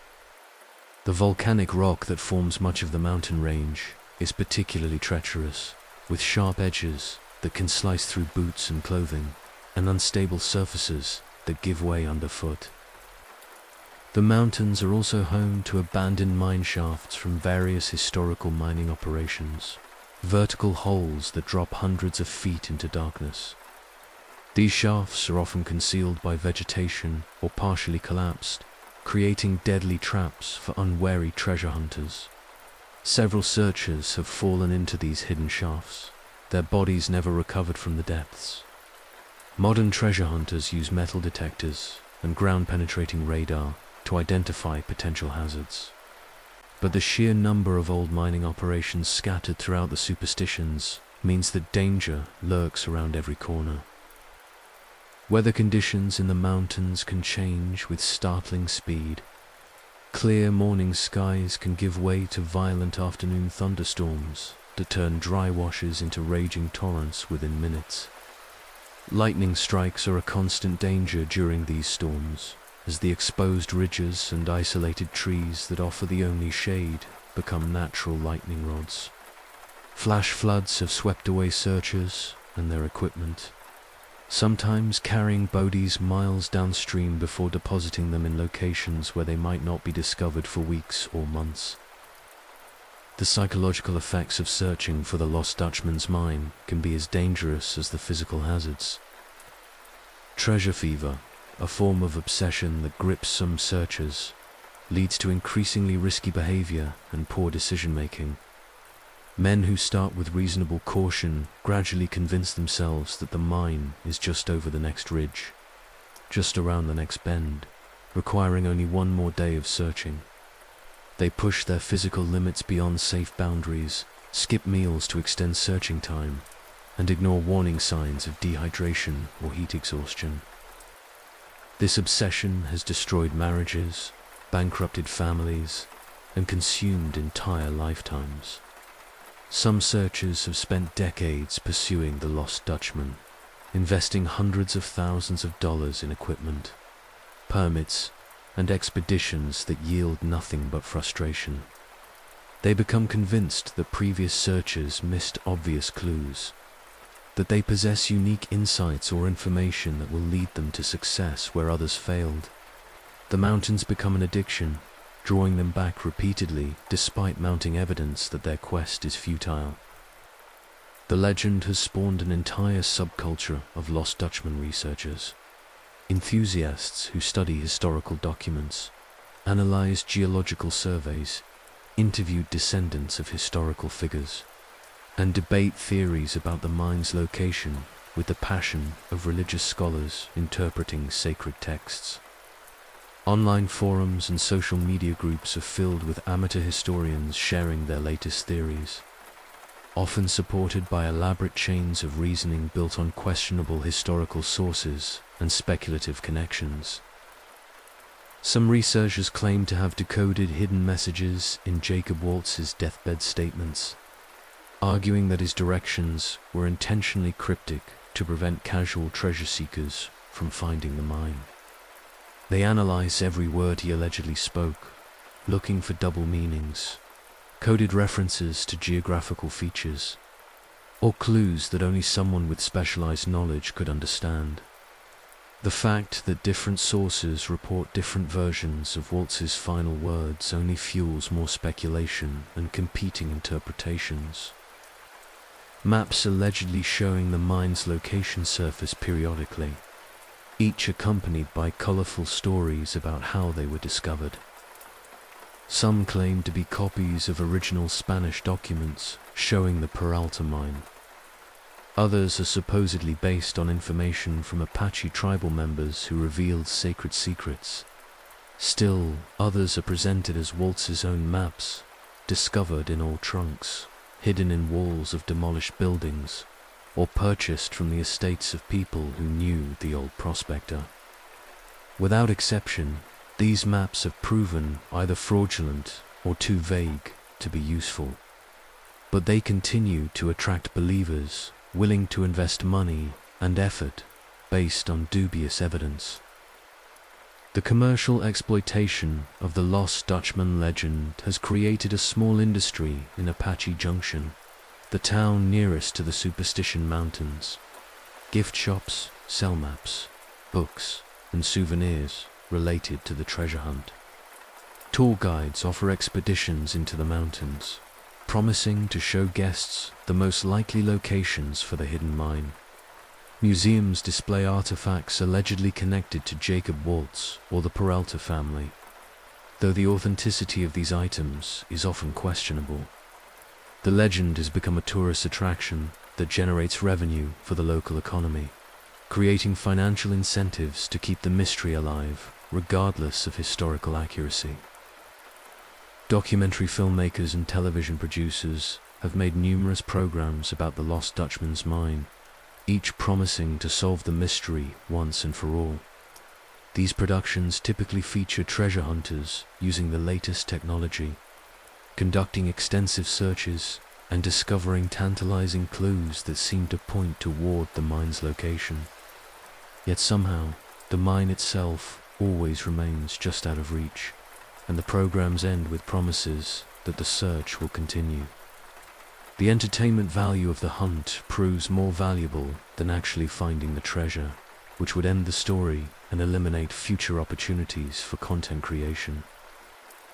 Academic historians generally regard the Lost Dutchman legend with skepticism, noting the lack of credible documentation for many key elements of the story. The Peralta massacre, while possibly based on real events, has no contemporary records or archaeological evidence to support the dramatic version told in treasure hunting circles. Jacob Waltz's alleged gold mine has never been verified through assay records, witness testimony, or any other historical documentation that would normally exist for a productive mining operation. The entire legend may be built on a foundation of exaggeration, misunderstanding, and deliberate fabrication. Yet the absence of definitive proof doesn't discourage true believers, who argue that the lack of documentation is itself evidence of how successfully the mine's location was concealed. They point out that Spanish colonial authorities often kept mining operations secret to avoid taxation and oversight from Mexico City. They note that Jacob Waltz had good reasons to conceal his gold source to prevent claim jumping and taxation. The very absence of evidence becomes, in their minds, evidence of an elaborate cover-up rather than proof that the mine never existed. Some researchers have proposed alternative theories about what Jacob Waltz actually possessed. Perhaps he found a rich pocket of placer gold, a natural concentration of nuggets and flakes that could be extracted without traditional mining, but which would eventually be exhausted. Perhaps he was processing or stolen from other mining operations, using his supposed secret mine as cover for what was actually theft. Perhaps he was a skilled prospector who found small deposits in multiple locations, but combined these discoveries into a single legendary mine to simplify his explanations to curious neighbors. Another theory suggests that Waltz's gold came from legitimate mining activities in documented locations, but that he encouraged the mystery surrounding his operations because it gave him a colorful reputation and discouraged competition. The romantic image of the secretive prospector with a hidden bonanza was more interesting than the reality of a hard-working miner extracting modest amounts of gold through conventional methods. By the time Waltz was on his deathbed, the legend may have grown so large that he felt compelled to maintain it, providing Julia Thomas with the story she expected to hear rather than disappointing her with mundane truth. The Apache perspective on the Lost Dutchman legend is rarely included in mainstream treasure hunting narratives, yet it provides important context for understanding the Superstition Mountains. Tribal oral histories speak of sacred sites throughout the range, places where spiritual ceremonies were conducted and where disturbance was forbidden. The thunder god who gave the mountains their Apache name was not a metaphor, but a real spiritual presence that demanded respect and punished violations. From this perspective, the deaths of treasure hunters aren't mysteries or coincidences, but natural consequences of disrespecting sacred space. Some Apache elders have suggested that if gold deposits exist in the superstitions, they were deliberately left unmined out of spiritual respect rather than ignorance of their presence. The idea that precious metals should be extracted simply because they exist there contradicts indigenous values about living in balance with the natural world. The obsessive treasure hunting that has characterized American interactions with the Superstition Mountains represents exactly the kind of exploitative relationship with nature that traditional Apache culture rejected. Environmental damage from decades of treasure hunting has scarred parts of the Superstition wilderness. Unauthorized digging has destroyed archaeological sites and natural formations. Trails have been widened and damaged by heavy equipment smuggled into areas where motorized vehicles are prohibited. Trash and abandoned equipment litter sites where searchers gave up their quests.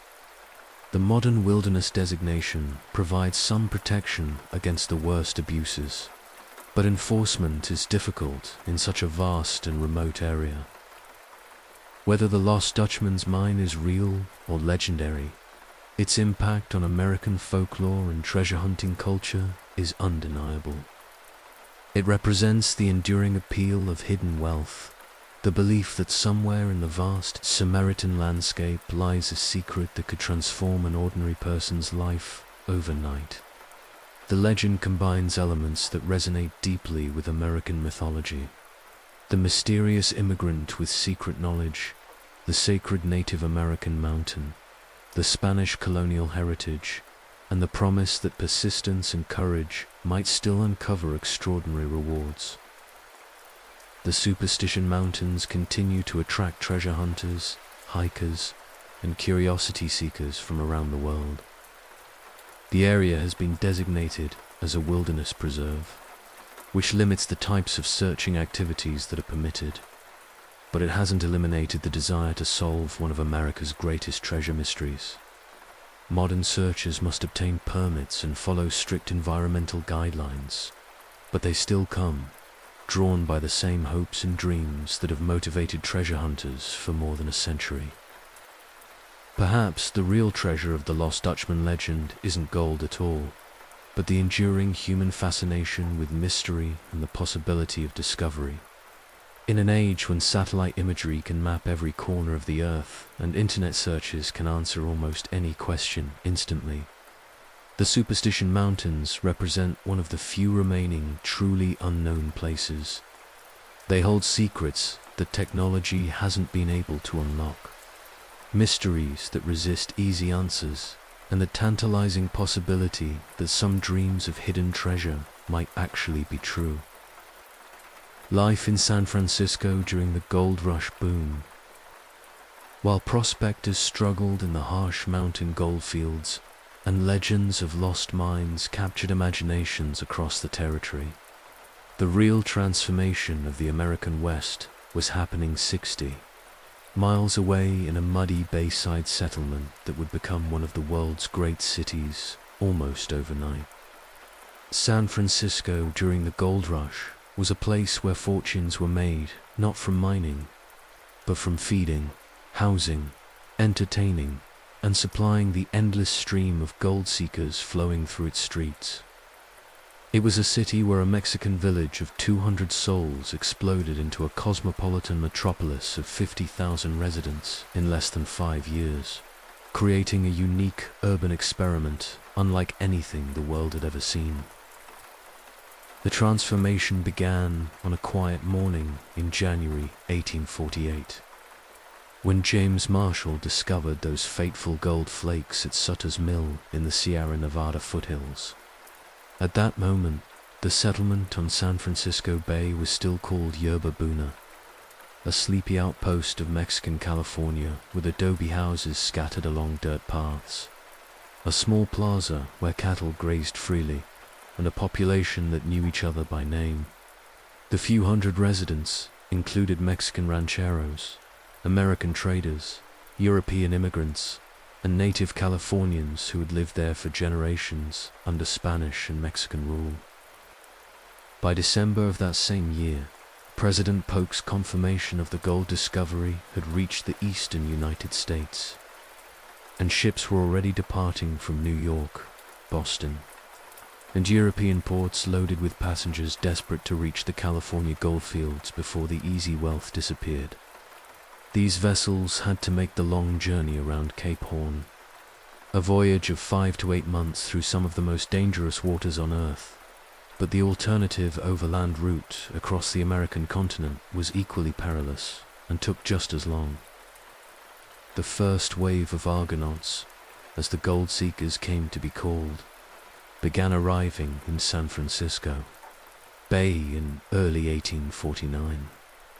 What they found was a natural harbor protected by the Golden Gate Strait, surrounded by hills that offered commanding views of the bay and the distant Sierra Nevada mountains. But the settlement itself was primitive beyond their expectations. There were no proper docks, no hotels, no restaurants, no banks, and no infrastructure capable of handling thousands of new arrivals every month. Ships anchored in the bay and discharged their passengers onto small boats that ferried them to the muddy shoreline. Many vessels were simply abandoned by their crews, who immediately departed for the goldfields, leaving hundreds of ships to rot at anchor in the bay. By 1850, the harbor looked like a forest of masts, with more than 500 abandoned vessels creating a bizarre maritime graveyard. Some of these ships were eventually dragged ashore and converted into hotels, stores, and warehouses, their hulls becoming the foundations for San Francisco's first substantial buildings. The absence of proper accommodations created immediate opportunities for entrepreneurial residents. Anyone with a spare room, a tent, or even a section of floor space could charge premium rates for lodging. A bed in a shared room cost between $5 and $10 per night, when the same accommodation in New York would have been 25 cents. A space on the floor of a canvas tent rented for $2, and men considered themselves fortunate to find even these primitive arrangements. Food was equally expensive and difficult to obtain. The existing Mexican and native Californian residents had never needed to feed thousands of people, and supply chains from the eastern United States or foreign countries took months to establish. Eggs sold for $1 each when they could be found at all. A simple meal of beans and hardtack costs $5, more than most working men in the eastern states earned in a day. Fresh vegetables were almost impossible to obtain, leading to outbreaks of scurvy among the new arrivals who couldn't afford the astronomical prices charged for fresh produce. But the gold seekers had little choice except to pay these inflated prices. They had traveled too far and invested too much to turn back because of expensive food and lodging. Most planned to stay in San Francisco only long enough to purchase mining supplies and organize their expeditions to the goldfields. They viewed the high costs as temporary inconveniences that would be forgotten once they struck it rich in the mountains. This attitude created a unique economic environment where normal market forces seemed suspended. Merchants could charge almost any price for essential goods, because customers had no alternatives and believed their current poverty was temporary. A pick and shovel that cost $2 in New York sold for $20 in San Francisco. A pound of flour worth 5 cents back east cost 50 cents or more. Canvas for tents, rope, blankets, boots, and all the other necessities of mining life were priced at levels that would have been considered outrageous anywhere else. The people making real fortunes in San Francisco weren't the miners, but the merchants who supplied them. Men like Sam Brannan, who owned the only general store between San Francisco and the goldfields, became wealthy almost overnight by charging premium prices for mining equipment and supplies. Brannan was allegedly California's first millionaire, his fortune built entirely on retail markup rather than gold extraction. But perhaps more remarkable than the economic transformation was the international character that San Francisco developed almost immediately. Ships arrived not just from American ports, but from Chile, Peru, Mexico, China, Australia, France, Germany, and virtually every other nation with access to ocean transportation. Each group of immigrants brought their own languages, customs, foods, and business practices, creating a cosmopolitan atmosphere unlike any other American city. The Chinese immigrants, who came to be known as Celestials by other residents, established a distinct neighborhood that would eventually become Chinatown. They brought skills in mining, construction, cooking, and trade that proved invaluable to the growing city. Chinese merchants imported goods directly from Asia, including tea, silk, spices, and manufactured items that were unavailable from American suppliers. Chinese restaurants served inexpensive meals that provided alternatives to the expensive American establishments, and Chinese laundries offered services that few other immigrants were willing to provide. Chilean and Peruvian immigrants brought mining expertise from South America's established gold and silver industries. Many had experience with the specific techniques needed for placer mining, the method of extracting gold from stream beds and gravel deposits that dominated California mining. These South Americans often worked in organized groups, sharing equipment and knowledge in ways that gave them advantages over individual American prospectors who lacked experience with gold mining. Mexican immigrants faced unique challenges because California had recently been Mexican territory, and many Mexican families had lived in the region for generations. The transition to American rule created legal uncertainties about land ownership, mining rights, and citizenship status that were often resolved in favor of recent American arrivals rather than long-time Mexican residents. Despite these difficulties, Mexican miners and merchants contributed significantly to San Francisco's development, bringing cattle ranching expertise, adobe construction techniques, and trade connections throughout Mexico and Central America. European immigrants included Germans fleeing political upheaval, Irish escaping poverty and the potato famine, French citizens seeking adventure and wealth, and smaller groups from Italy, Scandinavia, and Eastern Europe. Each nationality tended to cluster in specific neighborhoods, creating distinct communities within the larger city. German immigrants established breweries and beer gardens that became popular gathering places. Irish immigrants often worked in construction and transportation. French immigrants opened restaurants and brought sophisticated cooking techniques that elevated San Francisco's dining scene beyond the basic beans and hardtack that characterized most Gold Rush-era meals. The rapid population growth created a constant housing crisis that sparked remarkable innovation in construction and urban planning. Traditional building methods were too slow and expensive for a city that needed thousands of new structures immediately. Prefabricated houses, shipped in pieces from eastern factories and assembled on site, became common. Canvas and timber structures that could be erected quickly replaced the adobe buildings that had housed Yerba Buena's original residents. But the most pressing challenge was the city's location on hills and marshland that made construction difficult and expensive. The solution was to level hills and fill in the bay, creating flat land where buildings could be constructed more easily.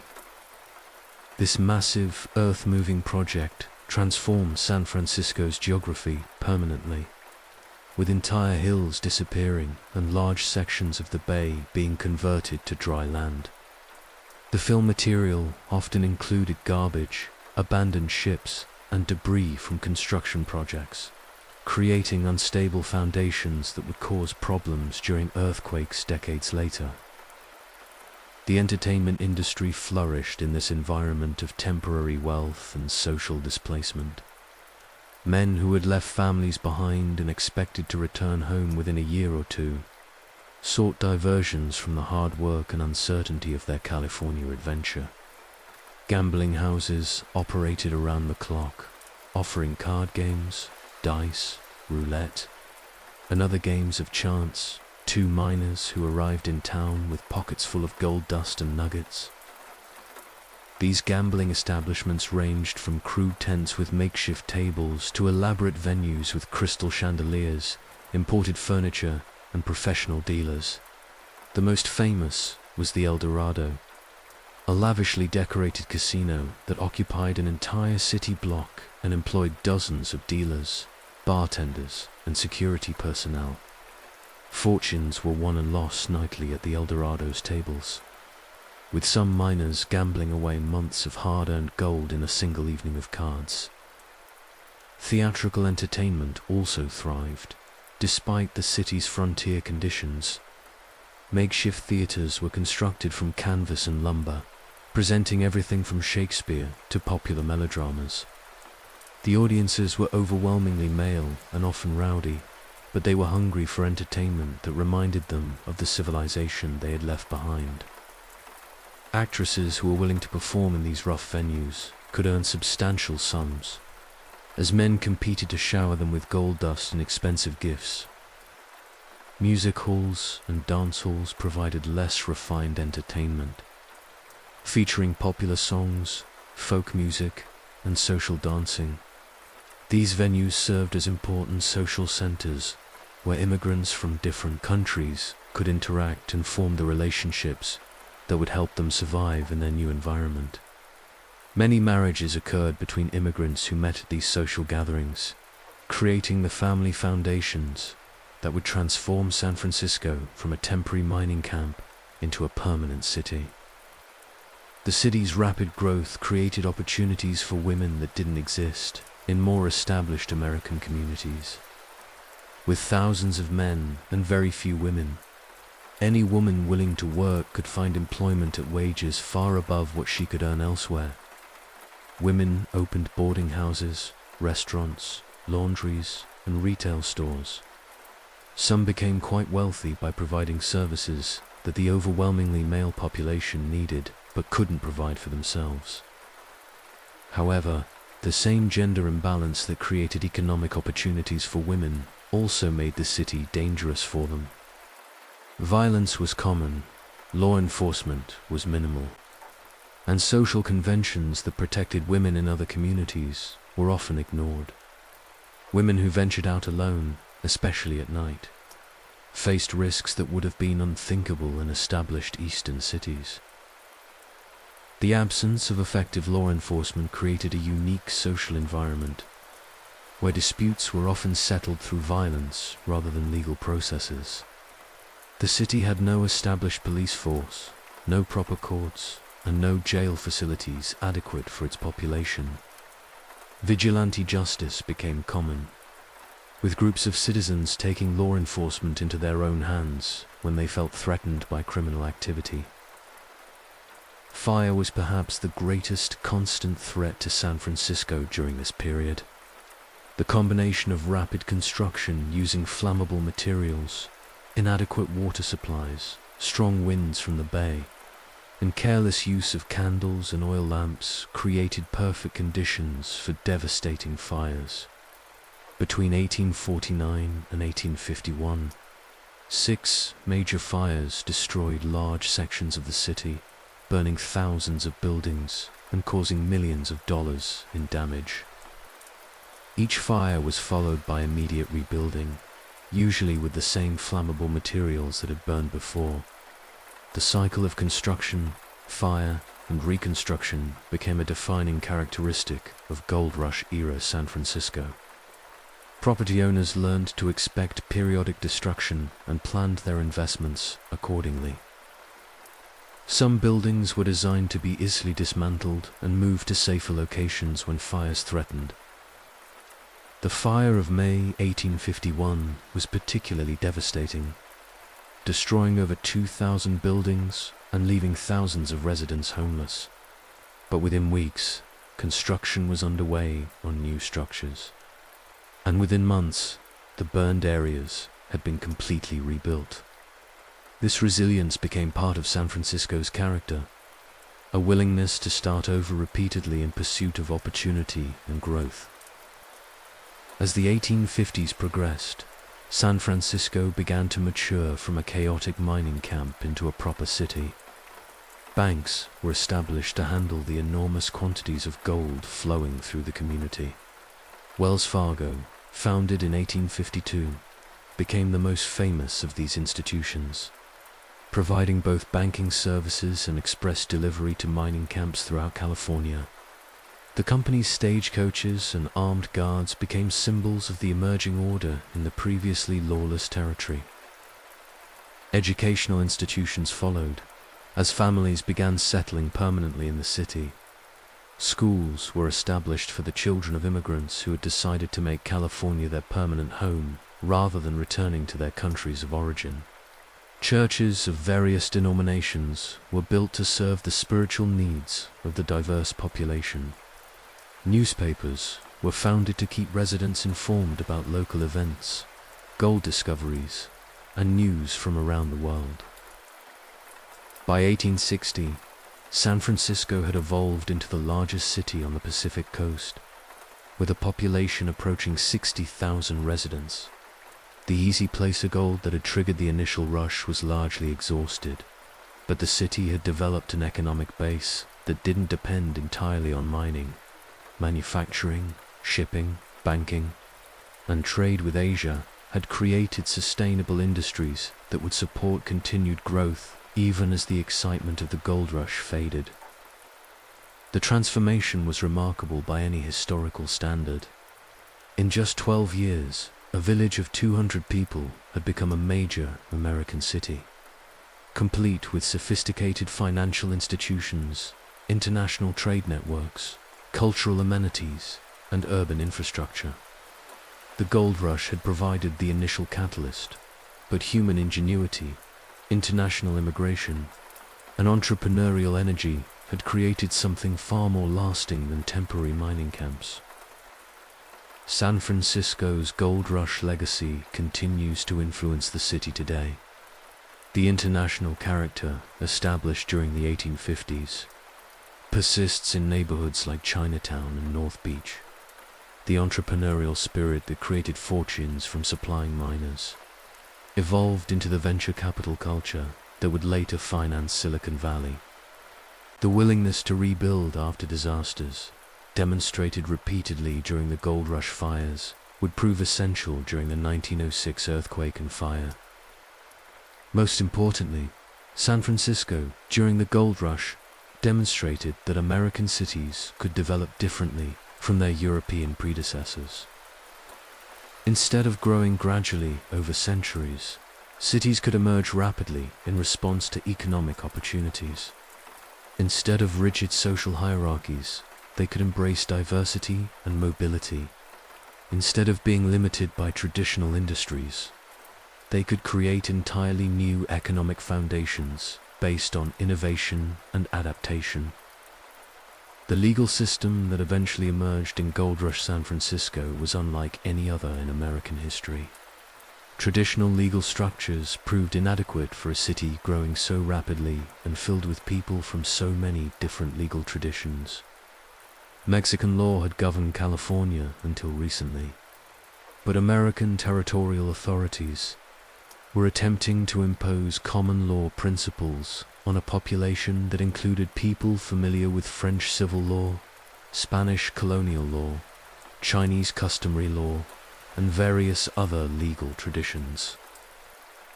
Property disputes were particularly complex because land ownership records from the Mexican era were often incomplete or contradictory. Many landowners held titles based on Spanish land grants that predated Mexican independence, creating layers of legal claims that required years to sort out. Squatters occupied land they believed to be unclaimed, only to discover that someone held a valid title from decades earlier. The resolution of these disputes often came down to who had better legal representation or more political influence rather than who had the stronger legal claim. The court system struggled to keep pace with the flood of litigation generated by rapid commercial growth. Contract disputes, debt collections, mining claim conflicts, and criminal prosecutions created enormous backlogs. Judges, many of whom were appointed based on political connections rather than legal expertise, made decisions that were often inconsistent or contradictory. Appeals could take years to resolve, by which time the parties involved might have moved away or the issues become moot. Criminal justice was equally chaotic. The city's first jail was a ship hull anchored in the bay, barely adequate for holding prisoners and easy to escape from. Police forces were understaffed and often corrupt, with officers more interested in collecting bribes than enforcing laws.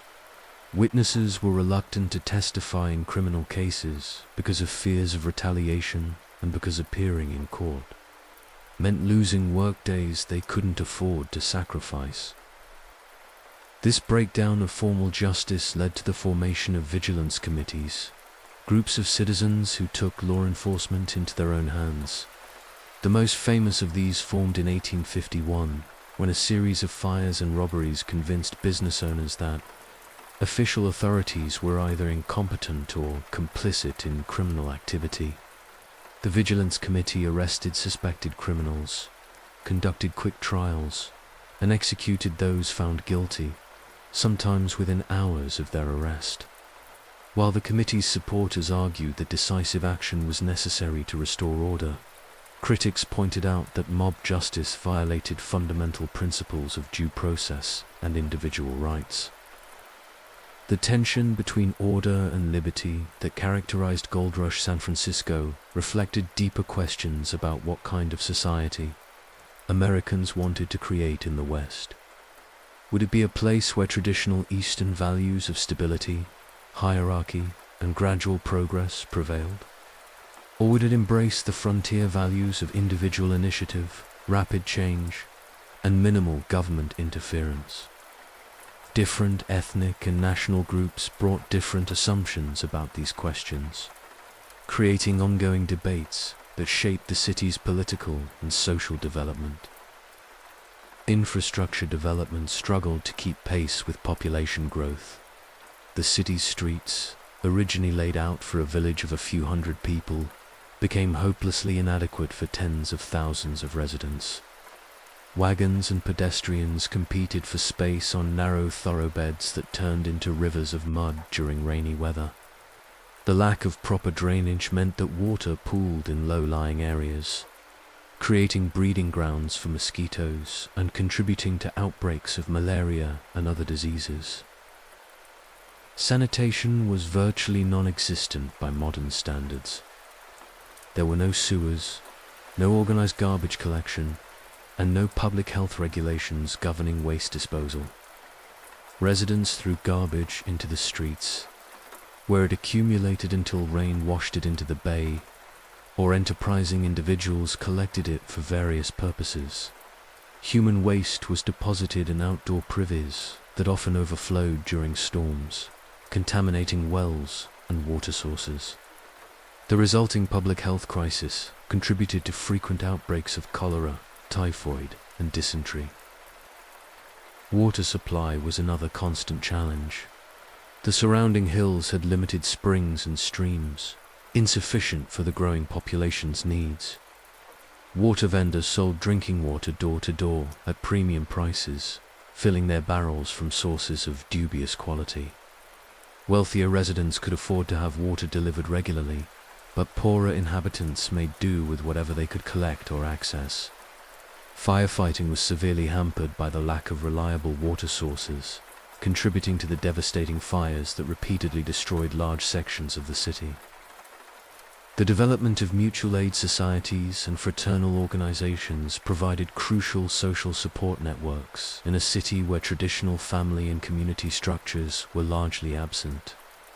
Germans formed singing societies and cultural clubs. The Irish established chapters of the ancient order of Hibernians. Chinese immigrants created district associations based on their regions of origin.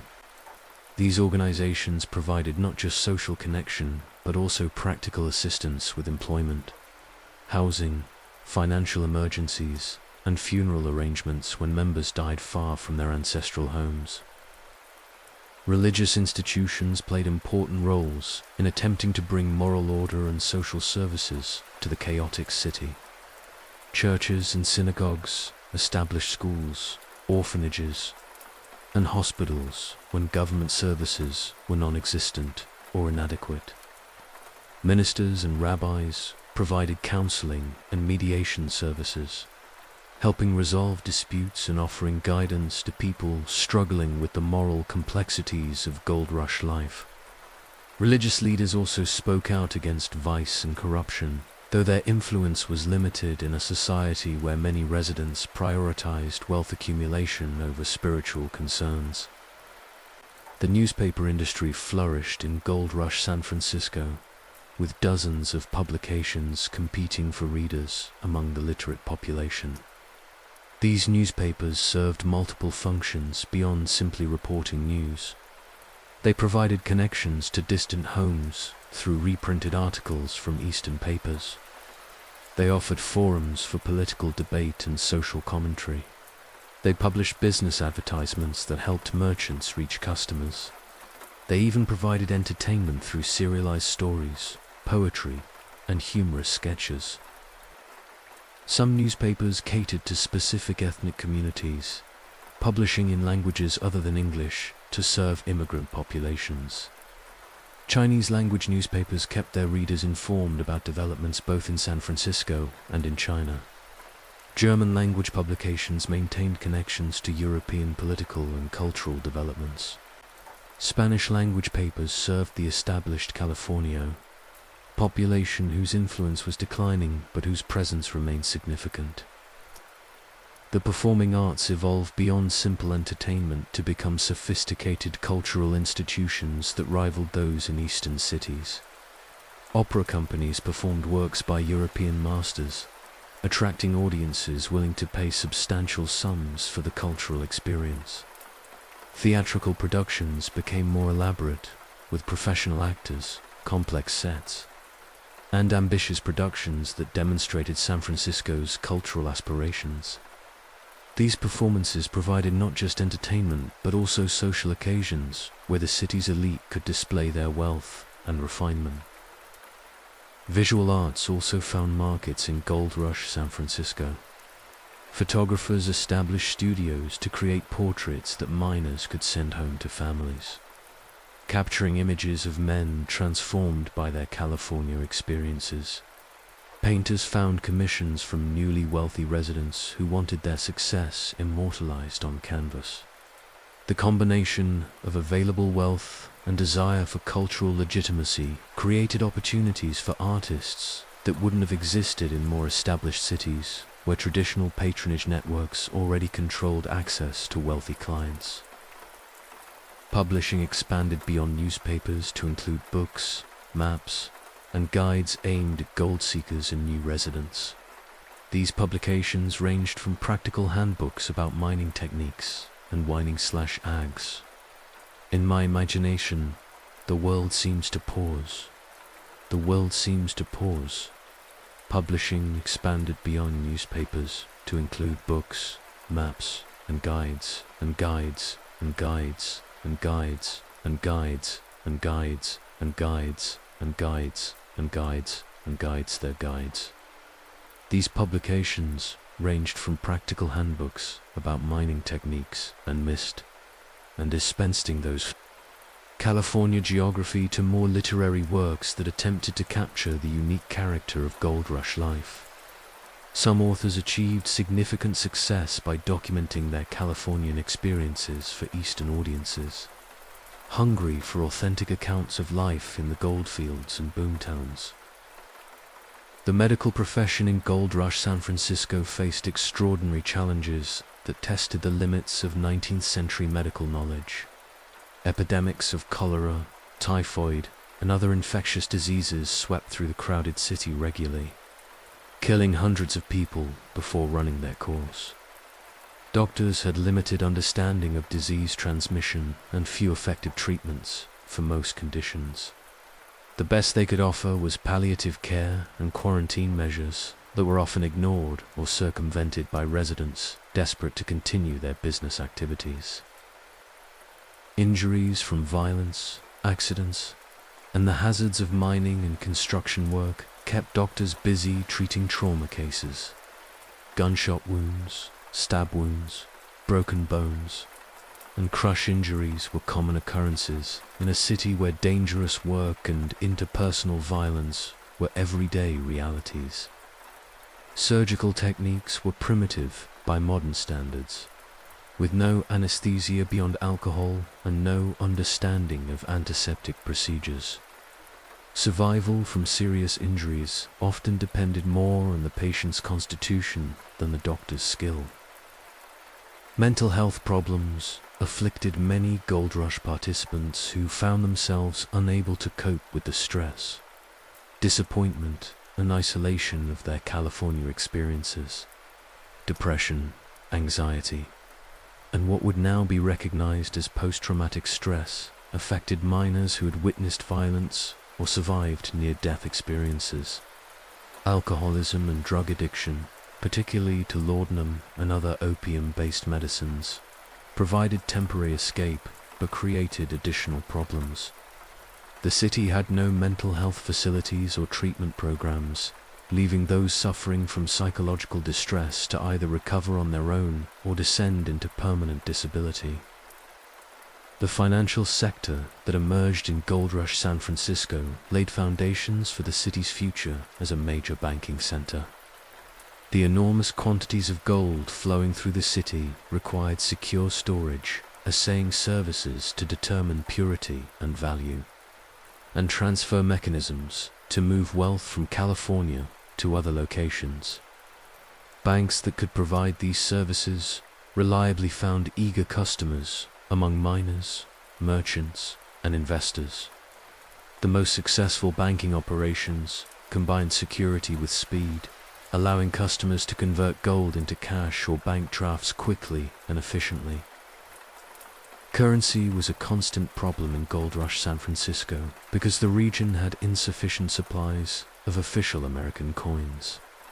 Gold dust and nuggets served as currency for many transactions, with merchants keeping scales at their counters to weigh gold for purchases. This system was cumbersome and created opportunities for fraud through the use of rigged scales or adulterated gold. Private mints began producing gold coins, but their reliability varied widely. The establishment of a federal mint in San Francisco in 1854 helped standardize currency, but the transition from gold-based transactions to paper and coin currency took years to complete fully. The men and women who built Gold Rush San Francisco came seeking gold in the mountains, but they created something more valuable in the process. They built a city that proved American ideals of opportunity, diversity, and reinvention could work on a grand scale. While most 49ers never found the riches they sought in the goldfields, they participated in creating an urban experiment that changed the character of the American West forever. And so our journey through the California Gold Rush comes to an end. But the echoes of this remarkable period continue to resonate through American history. We've seen how the promise of easy wealth drew hundreds of thousands of people to California. But we've also discovered that the real fortunes were often made by those who chose commerce over mining, persistence over speculation, and practical innovation over dreams of instant riches. Tonight we've walked in the boots of struggling miners, felt the ice-cold water of mountain streams numbing our hands as we searched for flakes of gold worth pennies. We've followed the remarkable journey of Levi Strauss, a young Bavarian immigrant who understood that durable clothing was more valuable than elusive gold nuggets. We've explored the enduring mystery of the Lost Dutchman Mine, where the desert continues to guard its secrets despite more than a century of searching. And we've witnessed the extraordinary transformation of San Francisco from a sleepy village into a vibrant cosmopolitan city, built not on gold, but on human ambition and international cooperation. These stories remind us that history's most dramatic changes often come not from the events that capture headlines, but from the quiet determination of ordinary people responding to extraordinary circumstances. The gold rush created legends, but it also created businesses, communities, and innovations that shaped America's development for generations. Thank you for joining me on this exploration of America's golden dream and harsh realities. Your presence here, your engagement with these stories, helps keep history alive and relevant. If you've enjoyed tonight's journey, please consider liking this video and subscribing to support our continued exploration of history's fascinating chapters. I'd love to hear from you in the comments below. What aspect of the gold rush surprised you most? What historical topic would you like us to explore next? Or simply let me know where you're listening from and what time it is in your part of the world. Remember, you're an important part of our growing community of curious minds who find peace and learning in history's gentle embrace. Until next time, sleep well, dream peacefully, and remember that every era of history, no matter how distant, was lived by real people facing real challenges not so different from our own. The gold they sought may have been elusive, but the human stories they created remain as rich and rewarding as any treasure hidden in California's mountains. Good night, fellow travelers through time.